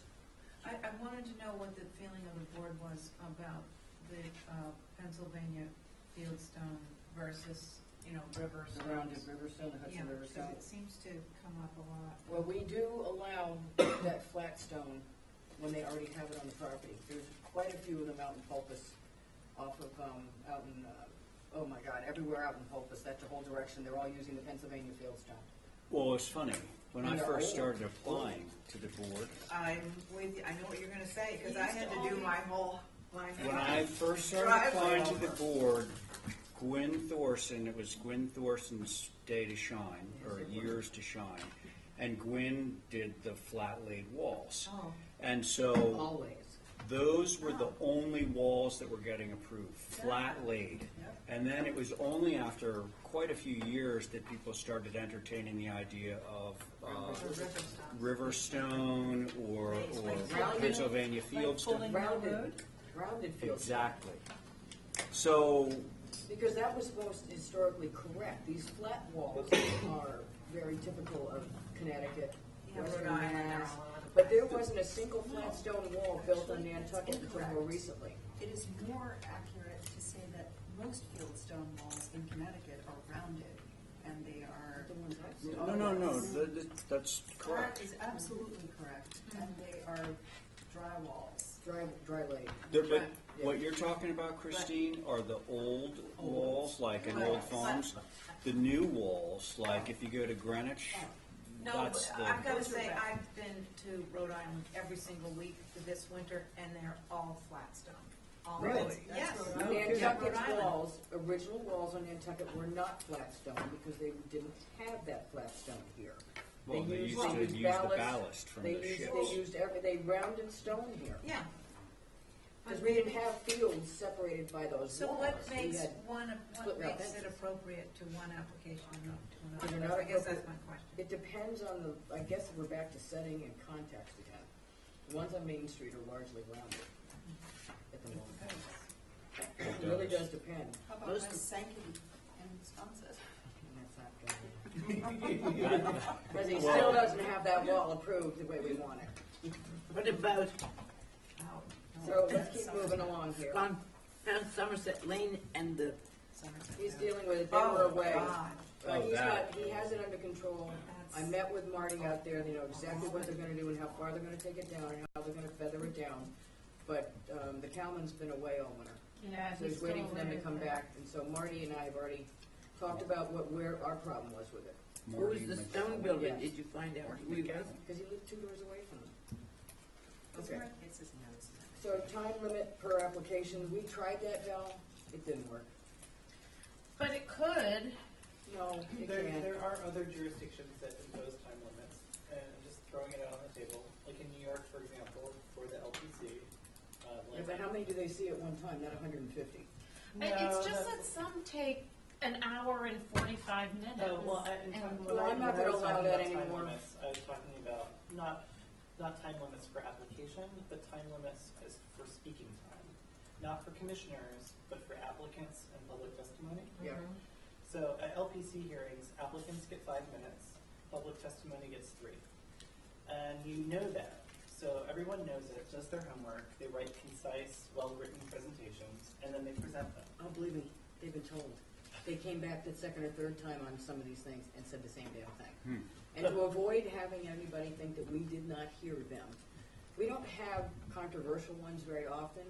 More than likely, we have really deep, the one on Pulpus Road, very detailed, multiple structures, 2 structures, 2 pools, a tennis court. Those things have to be given the time because they have such a major impact. But a lot of the times, a lot of the work's already done because I get them to fix it so that you can read it. But for instance, Marble Way. I We mean, had to let I them think go. we did a great job of Yeah, letting I everybody appreciate that. speak, and I think you Yeah. made a good point to each of them. Please speak if you have something new to say. Yeah. So And that's why Kevin said I agreed with them and them and them, and most of them did it, except for one guy who kept popping it up, and he did the same, the planning board, and he apologized after that. But we normally have been maintaining them pretty quickly. We're just out, let's not design it for them, let's not hem and haw, because you'll hear me say, okay, we've done enough here, they need to get out, they need to move on. Well, with regard to then large developments, I think instead of things coming in piecemeal, and I'll use Richmond as an example, we get half of the pages, we don't know what the overall scheme is gonna be, and then that comes separately, and there's no picture of what we already approved, and Actually, that's not the case with them. They came in with all 3 of them, 6 of them at the same every time. application I have sat on, she has not had all of the stuff. Well, true. That's, But that's just that That's application. I think that if there's gonna, we know it's coming, it should be like an overall thing. Which is why we have a special meeting coming up for the rest Right. of Richmond, so we all can sit around in a casual, preliminary Right. review, and we can all talk about it. Is there a date on that? No, they're not ready yet. And with that in mind, I do think we need to put that somewhere. It's so helpful to have not just the previous application, but like if somebody's coming in for a pool structure on a house that was approved 4 months ago, if they can just have what was already approved on the site. Do you want me, that's been a constant problem, and you know No, I've I asked know, for it a but- million times of you, but what we can do, I know we're doing it piecemeal, because we're going to change all the submission requirements in a big major document as to what you need to put in for what, as part of this whole application. I thing. thought even a But- checklist so those girls at the counter can go. Oh, they can't, they don't have that time. When they have literally 50 people standing in front of them, they do not But have that's time why to some open them stuff up. doesn't And they're come in. not trained for it, and Andrew and Leslie don't want them trained for it. When they get to John and his sports staff, they will get to that point. They cannot do it on intake at all, because the entire front of the office is nothing but people, and they're waiting outside to sign in. So what we can do, though, is send out a couple of things to the masses. Then when you're revising something, we want to know what it was we're revising. I get plans in there all the time where we're changing this, this, and this, and I'm going, what was it before you came in here and showed me what you're changing? Even Well, if it's most just people get it, stable. it's the people that are only here occasionally or brand new Oh, people. no, that don't. no, I don't think you're right about that way. I send them back to get them. I think, yeah. I get a lot of architects and designers not putting the previous approval in there. Even if it's just a little 8.5 by 11. I think I that don't would need be the previous sufficient. approval. Yeah. That should be approval. Okay? So I can send out, somebody want to make a motion, I'll send out the previous approval. You mean- Request that they need, if you're revising something, there's a previous COA, we need a copy of it, either on the plan or in this reduction in the Absolutely. information. Yes. Absolutely. Is that something you want to make a motion? Yes, I'll make that motion. Christine Some, made- some will include a previous approval, like Very few. one set of Some do. reduced. Yeah, But, very but few. you're right, The previous it's not, approval was, I it's not think they've consistent. gotten that and stuff there down. are, Oh, Or no. the existing building Well, I would be feel good like too. more A than, majority do not do it, then do it. in the if it's office. still in process of getting approved, I feel like people have been better about. No, I'm not talking about that. No, but like, I forget what it was recently. It was a smaller building on a site, and nobody had a copy of what the house looked like, and we were like, Right. well, Oh, I do think it is something that does hold up Yeah. the board, though. it certainly holds me up in the office, because I gotta go pull out the previous approval. So I can tell you what it was that they got previously approved, and sometimes I'll just make the copy and throw it in the file. But what part of the motion should be, they need to include the previous approval, if they're changing an already granted COA. And anybody coming in with something that they're revising needs to give us pictures of the existing house. Right. and if That's it's a important, supplementary photos. structure Photos, on a photos, site, photos. that They give us a picture of the existing house, or they give us a picture of the other house on the property if they're doing a secondary dwelling. Yeah. Because how many times do we sit here and we ask, what the hell does your other house look like? yeah, yeah. Okay, so that's part of your motion? All those in favor? Aye. All right, send We that out. should make that a hard and fast policy. Absolutely. Photos in all applications, you know? Right, she just voted that, she just motioned that, we just voted it, I'm gonna send it out to everybody. Okay, on the, No photos, don't bring them in the office, right? I agree. new areas of concern, we may have to push that off, but do you have the Nantucket map over there? Andrew said don't do new historic districts, like Nantucket Historic District, Quidnet Historic District. Do what they do in Cambridge, which is, and I believe, you've got a copy of this one too, John. Even, yeah. This is neighborhood conservation district, or neighborhoods of critical concern. That would be Old Nantucket, Old Quidnet, Old Walwinet. What is probably it not too called? out there. Neighborhood what? This is critical neighborhood concern. conservation districts. Did we skip And you Robert's had, rules? which one? Robert's rules? Yeah. Oh, we did. We were just going down all the stuff we're voting on, so we'll come back to that. I just wanna get all the stuff that we have to do down. This is where we sort of wanna go with, creating these new districts. And the map, John, do you have that? You might have, do you know that? Do I have it? It's an interesting title, neighborhood conservation. I've got it. Okay. I asked Nantucket Advisory, I believe they included second that. I asked Nantucket Advisory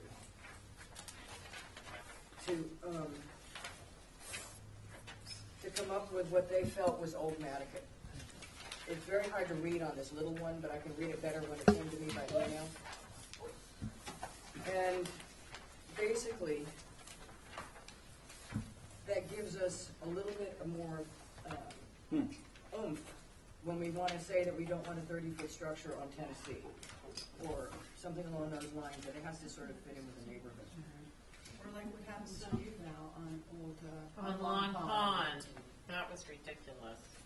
Yeah, well, that's a zoning thing, that has nothing to do with I it. know, so that's fascinating to So it's me. everything north of Nantucket Road. Yeah, it's pretty much everything north of Nantucket Road, down around the creeks. which made Tennessee speak so sensitive. We'll have to have obviously a public hearing on creating of this. I'll just have to get the language from Andrew. Maybe we can put this on for May 3rd also, guys? Yeah. Sure. Isn't there a sign at, like, North Cambridge Street that says Nantucket Village? It used to be. Yeah, there used to be. But it's a question of whether this is, it's a question of whether this is an old historic district, or this is an area of critical concern, or it's one of these things. Because I brought this back from some seminar I was at on that. I like the idea of critical concern. Yeah. Yeah, Rather than conservation. Because then we can establish it so we have a little bit more leg to stand on if somebody comes in here, wants some big Bazanga house, and we're going like, Like what? Quidnet. Yeah, They can Well, only- Quidnet should be They one can already too. go to only 25 feet. I mean, So what can they do? neighborhood conservation districts tend Yes, to, there it is. They tend to be created in places where there are not existing preservation regulations, Right. which is not the case here. Exactly. Except that, we have the old historic district here and in Sconset.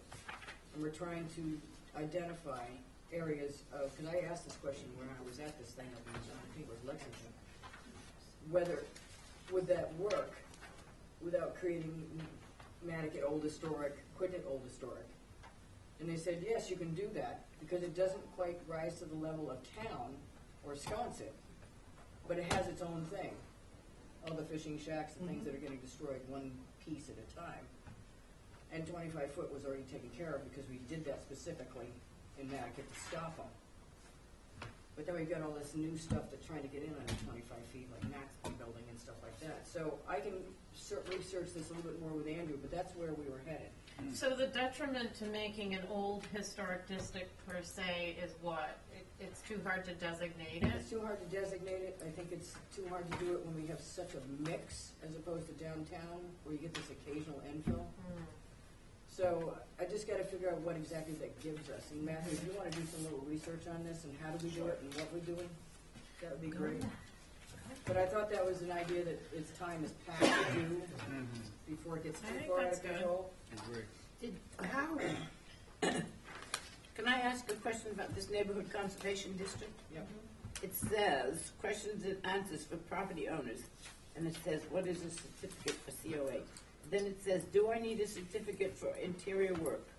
A certificate must be obtained from the H or NCD Commission before Inspectional Services Department will issue a building permit. A certificate for non-applicability will be issued for changes that affect interiors, color, exterior architectural features not visible from a public way or other areas not under the Commission's jurisdiction. That's in 40C also, but not the interior part. We can't go inside the building. I know, but why can they and we cannot? Certain They have a areas of the different country, app. Matthew can look that one up. Yeah, I mean, Certain areas of the country, like Charleston and New Orleans. This is Cambridge, can do that. Mass. different Yeah. jurisdictions Different. have different enabling acts. and- Right. And there are very few, Matthew, in the country that actually go inside the structures except for Charleston, New Orleans, and I think there's one or two more maybe. Other, like New York City has interior landmarks, but they have to be Landmarks. publicly accessible interiors. Yeah. Like These are hotels, private Mhm. homes. those kinds of things, restaurants. the So it gets a places- little bit more murky, and every time we bring that up here, people go like screaming for the hills here. I hate gut relax, but that's unfortunately, unless MPT gets them, that's what we get. Okay, so just sort of think about that, Matthew, I'll leave it up to you to sort of look around and see what we can do with them. I'd be happy to. Thank you, informational pamphlet we've talked about. I think this next one, I'm too tired to talk about this one, it's just out of control. What's that? Their lack of response to us Oh. on trash carryings, benches, lights, Oh, yeah. bike racks. The bike racks are, but you know what, we clearly have jurisdiction over that. And Oh, that's what we forgot to ask him. And I have put that request in, we voted to do It that, says RLS up to George, and she denied it. Say that again? I had put the request in to ask him specifically about street furniture, shall we say, as to what our jurisdiction is over it. And since she doesn't want us to have jurisdiction, neither does the DPW, that was denied, that request was denied. I was gonna say, I can put it in if again. if ever there was a time when the HTC needed legal representation, it would be in this case. But this is basically, asking the person that you're gonna be going against for the money to fuel your. Go against them. You have to go against You know them. what's sad about it is that it sort of makes the right hand and the left hand look disconnected. Well, this is And, the- and, why does anybody else have to follow the rules if we don't as a town? Well, Jeff did. Jeff involved us. We had a little working group, because I think Kevin was involved. He was always in here. Jeff was working with us on the benches, the lights, Yep. the bike racks, all that stuff. Not now. As But you can why tell, is they go that? and they paint a curb blue, and then have the audacity to tell somebody that the state requires it, when Tom Hopkins at AAB is a good friend of mine, and we worked out when I was on Commission on Disability for 28 years. Okay. We worked out that they don't have to be blue H signs, they don't have to have the blue pavement, they don't have to do any of that stuff, because we worked out having a gray background with a contrasting white. They don't have to be blue at all. I And got they're an running around idea. telling everybody they have to be blue, and I'm going, no, they don't, because they think worked that's us a out with us years important ago. thing. Why don't to- this is the shot across the bow, why don't we just write out an enforcement action against them? Against the town? Yeah, and see what happens. Absolutely. I don't know if I can get Do it Tom- against, do I it can get against Tom the to write a letter. DPW. Yeah.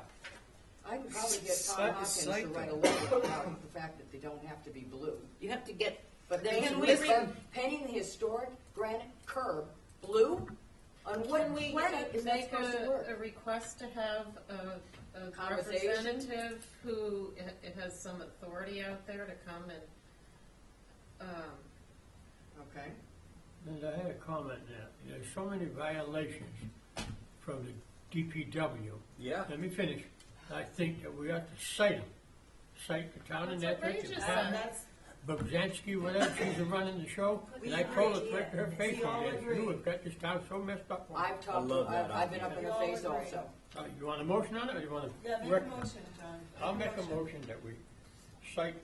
Not, just send a letter first, let's just send a letter first. Okay, a courtesy I make a letter. motion, we send a letter to the DPW requesting them to apply for all unapproved materials around the town put in by them. Here, Love it. here. Love it. I had to vote against what I thought was approvable for a certain place, except they had some metal bike racks. Yeah, the bike On racks their are property. crazy. And do you want me to add in the letter, I'm leery about writing this, Ray, I might go to either way. Thank you. Do Yeah, all right. you want me to add to the letter that it would be, we are requesting that they send a representative in Yeah. to have a conversation with the HDC? Yeah, Because there absolutely. was that advisory group for a long time, and then I don't know what happened to that. Yeah, What- that which would be one? good. Kevin Kuster was on it, representing us, there were a bunch of other people on it, I can't remember who. it doesn't look good And for it the just town in is. Oh general. my God, it's horrible. Since Start when do doing we it off have the friendly foot. 15 little camel jockey things? The little bike things? In front of the Athenaeum. They're Are probably you not like serious? daffodils. Linda, I if don't you know, send a suddenly letter, they're- can you send it to the, town of Nantucket DPW and attention Kara Buzinski, whatever. Oh, her I name know, is? Budinowski, I got it. Yeah, Yeah. yep. Yeah. Okay, so that was your motion, John? Yes. that's All those in what favor? get there. Aye, Aye. good idea. Great, I just wonder, just let it know. Also, put a note on it, remove what was already put in. No, I said, we have to have the conversation first. You're right. Jeez. Thank you. Updates to previous organizational meetings, you guys all have those, huh? Yeah. I saw something about lights. Oh, yes, we dealt with them before. Yeah, here. I'm gonna read through all this. What's the item of advisory committees? Is I that? took cross that off. Totally. Those Okay. just came from another one. And they're showing up. When I read them the riot act again, they all start showing up. They're doing a good job. Would it be helpful for more representatives of the advisory committees to come to our meetings? Sometimes they used to do that. They did. Yeah, once a It's once in a blue moon, depending on the project. I think particularly if you see that there are like. The only problem is with that, it only worked, we don't do it anymore for very good reasons. We don't group them together anymore. They're all over the agenda. So I would expect Yeah. you to pick your battles as to which ones you want to send somebody to or trade off, because they're all over the agendas. I mean, I try to keep them sort of up there, because either they're views or something like, or they're controversial. But, you know, it's hard for me to monkey with the agenda that far. Well, they probably know which ones are going to be Well, if you feel controversial, that and strongly they could about it, choose to don't come. care who can come, right? Yeah, As but I they don't say, we know used to it. have it all the time. That's why Kevin comes from science. Works for me. That's hugely helpful, that whole sign committee. Yeah. Oh, man. Yeah. So, yeah, if you want to sort of spread the word out there, because Michael's on both, Wisconsin and you guys. As we go to Robert's, we'll have to leave in a little while. You know, Let's do Yeah. Robert's Yeah, rules. he's gotta leave now. I need some time on it, you know? I got a cheat sheet. Yeah. Can you read it? And I got the cheat sheet that applies to us in particular. I run this around. please. John, I think I did that, I sent those. Those are a lot of rules. What's the gist? Thank you for that. John, did I give you those? I got two. I've seen this. Sorry. How dare you? I know. Robert's rules, there's one section of it, really We'll remote. change something else. Oh, it's right here. Robert's rules for dummies.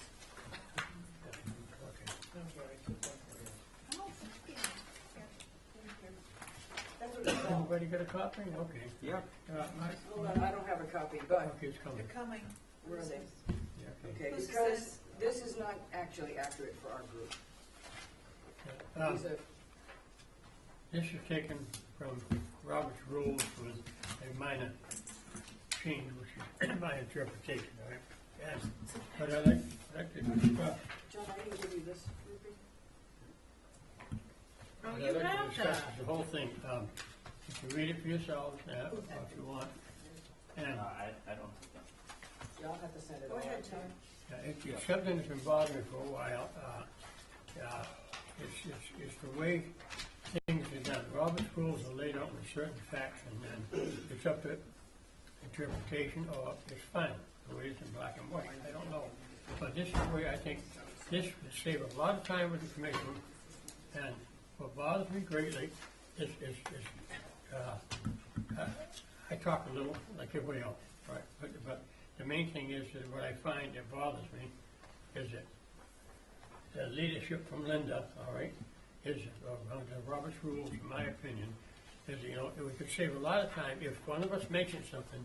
Linda, if you could not interrupt everybody, you know, it comes at times as an interruption, and it upsets me dearly to see this meeting fall apart like that every single meeting. And I think if we done something like this right here, and this solves it, you know, Linda's strong enough to do this. So here's a procedure we're going to use. You know, I just think tear this apart, put it back together, but get it so that, you know, we're not cross-firing or arguing with each other. The main thing to me is when you start out, most designers come in and they want something that's risque or not approvable. But all of a sudden they start telling you about it. No, I think the commission should, the five members sitting, should speak first and then it says there, first, the staff comments, all right, if they make their comment, if they have one. Second would be the commissioners' comments, there's 5 commissioners, all right. The third is the applicant's response to the commission comments, if they want to make one, or they can take it back and go change something.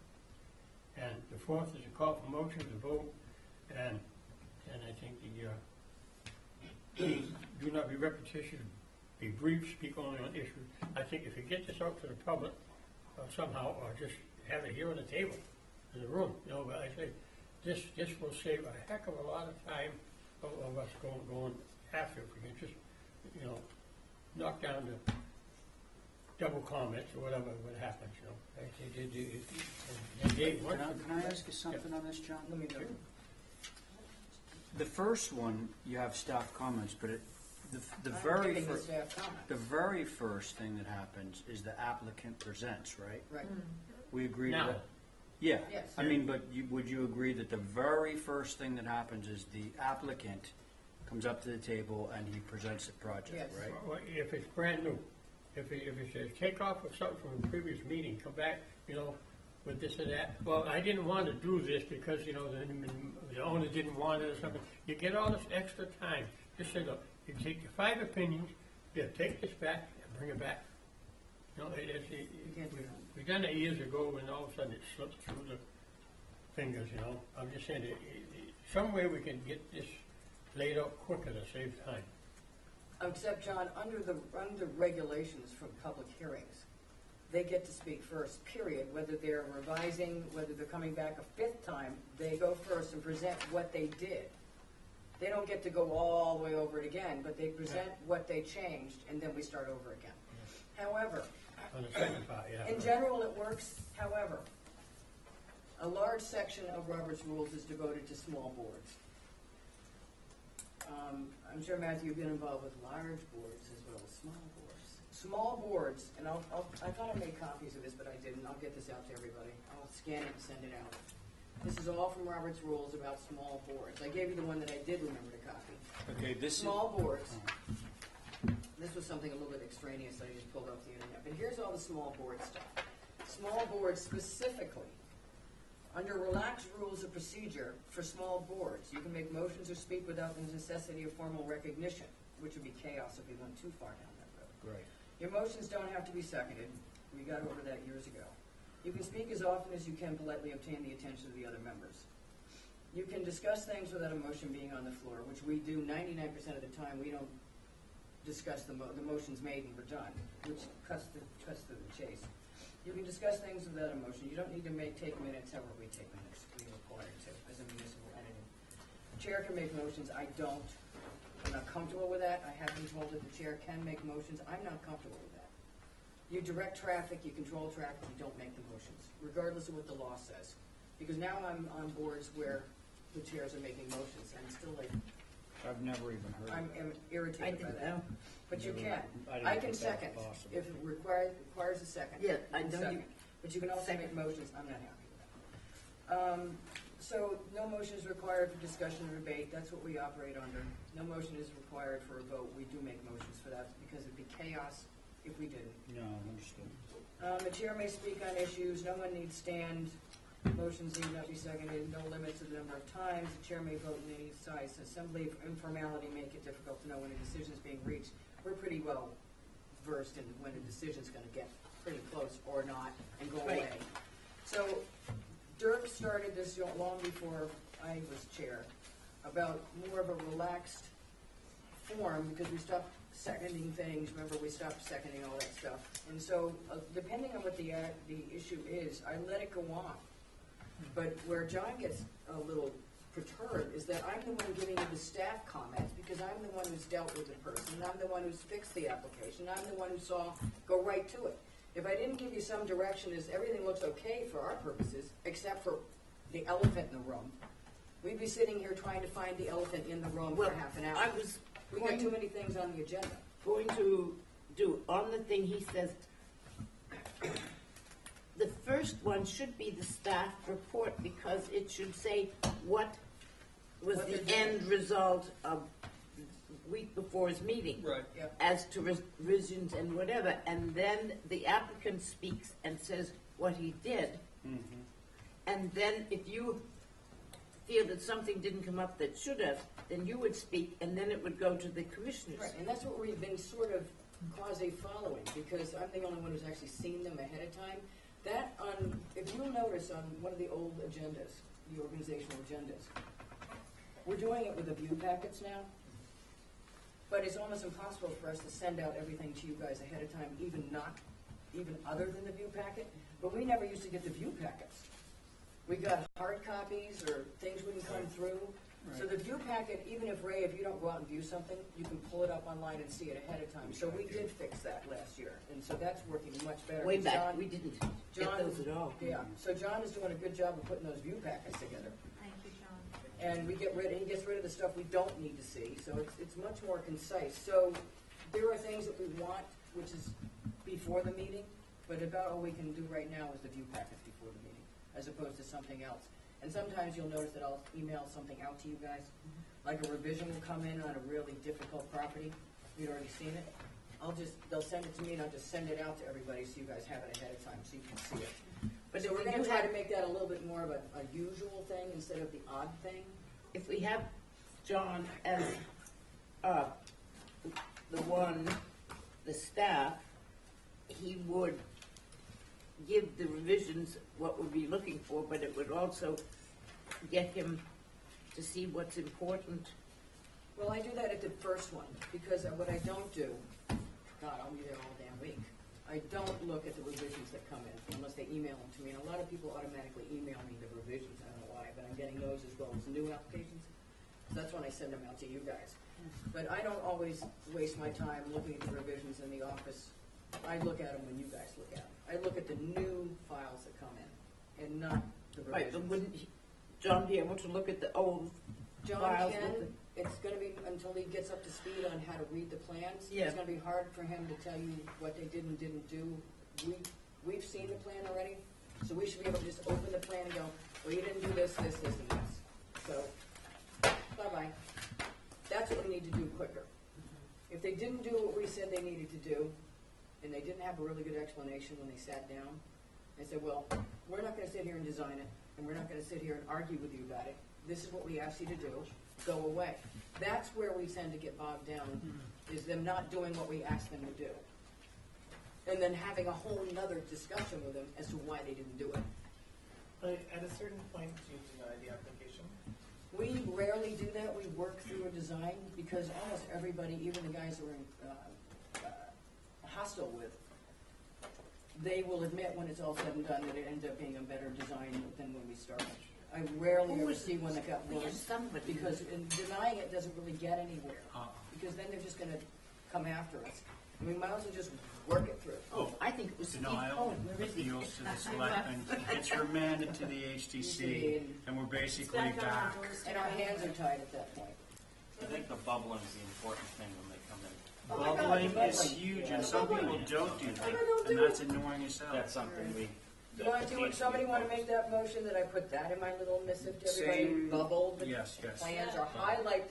It's actually bubbling on landscape plans is really hard. Highlighting on landscape plans. I sit in the office and I highlight it. It's too bad we can't do the consents also on an email before, give us a. That's illegal. Part of the submission is Not to through the see the plan. HTC submissions, they have to email them in to a whole electronic database. To be honest, it doesn't happen all the time, just because honestly, some are, homeowners going through it the first time or something, and if it's something that comes up, then I'm able to just scan it and put it online. But in most parts, all the regular architects and landscape architects are very good about it. And just like the view packet, it's pretty much, you're seeing exactly what they submit. So if any of you have requests for any of them, I can forward You you can forward on it the to HDC submission, if that's something. Because you want get to the look at. agendas enough in advance where you can just do it. Either I have it over the weekend, a lot of them come to me. Right. Or he's got it. Sometimes Matt forgets to put So, bubbles on Yes, his he does. So I assume with an agreement, I'll add the bubble thing to my other. It'd probably be like a Monday thing, I guess. You don't have to do it, it's just the sense of the meeting is good. Okay. the agenda doesn't come out till late Friday, so. I usually send it out, to them and I send it to you. Okay. I usually go to Yeah. you guys with it. Okay. And then So, I split the view list up for you guys, so you know what zones you're going to. That's just another option for you to, you know, Thank you. if you want, you know, another application. to look at. Yeah, or email me to see if I've got it, because I can usually get it over a weekend. And Good I job. want to say that there have been a few times when I've gone into the office to look at things, and John has always been more than helpful to me. John is going to be tethered to his desk until he retires at the age of 65. Thank you. He's got a whole list of stuff which we're gonna be bringing to you over time, of things that he wants to improve. And I said, just let us know, and we'll like, go get it. Are there any other miscellaneous items that anyone wanted to bring up? Can we, this 106 thing we can't discuss until? No, absolutely not. Till the. Not until Thursday at 1 o'clock. Oh, it says under other business. So we No, bring, that was That's just, to tell you that it's there, when the meeting is. we need our big book and all the plans on Thursday? do you need them? Survey, that what you asked? recommendation. No, I said, do we need to bring them? I don't think so. They should be the bringing hell all have the we got? material. Oh, wait, they're gonna be there too? Oh, No, I'm this is a assuming they're meeting doing for a us to write. presentation, huh? It can be it's a public meeting. Are they gonna show? I've asked them to show, because we certainly after today have questions. Yes. Oh, I thought we were meeting as a group to We have are. our thoughts. But it's We a are, public but it's a hearing. public meeting. There's no way that they wouldn't The show up. neighbors are gonna come Is it downstairs? up here. If there's too many people up here, John, can you check to see if downstairs is open, if there's too many people up here? Maybe a lot of people. Yeah, yes. Because you might have to ask Maria if we can go down, or Jen. Jen, if we can go downstairs. If there's too If many. you're not on a No, commission, you I can say wrote down something. something Somebody Courtney make a motion said. to adjourn. Is it appropriate to the setting? You want to open the minutes? If you, is there any way in this world or the next to stop this? To stop this? The Richmond thing? No. 106. Today. 106, wasn't that Richmond? No, No. that's Atlantic. It's Richmond is over on,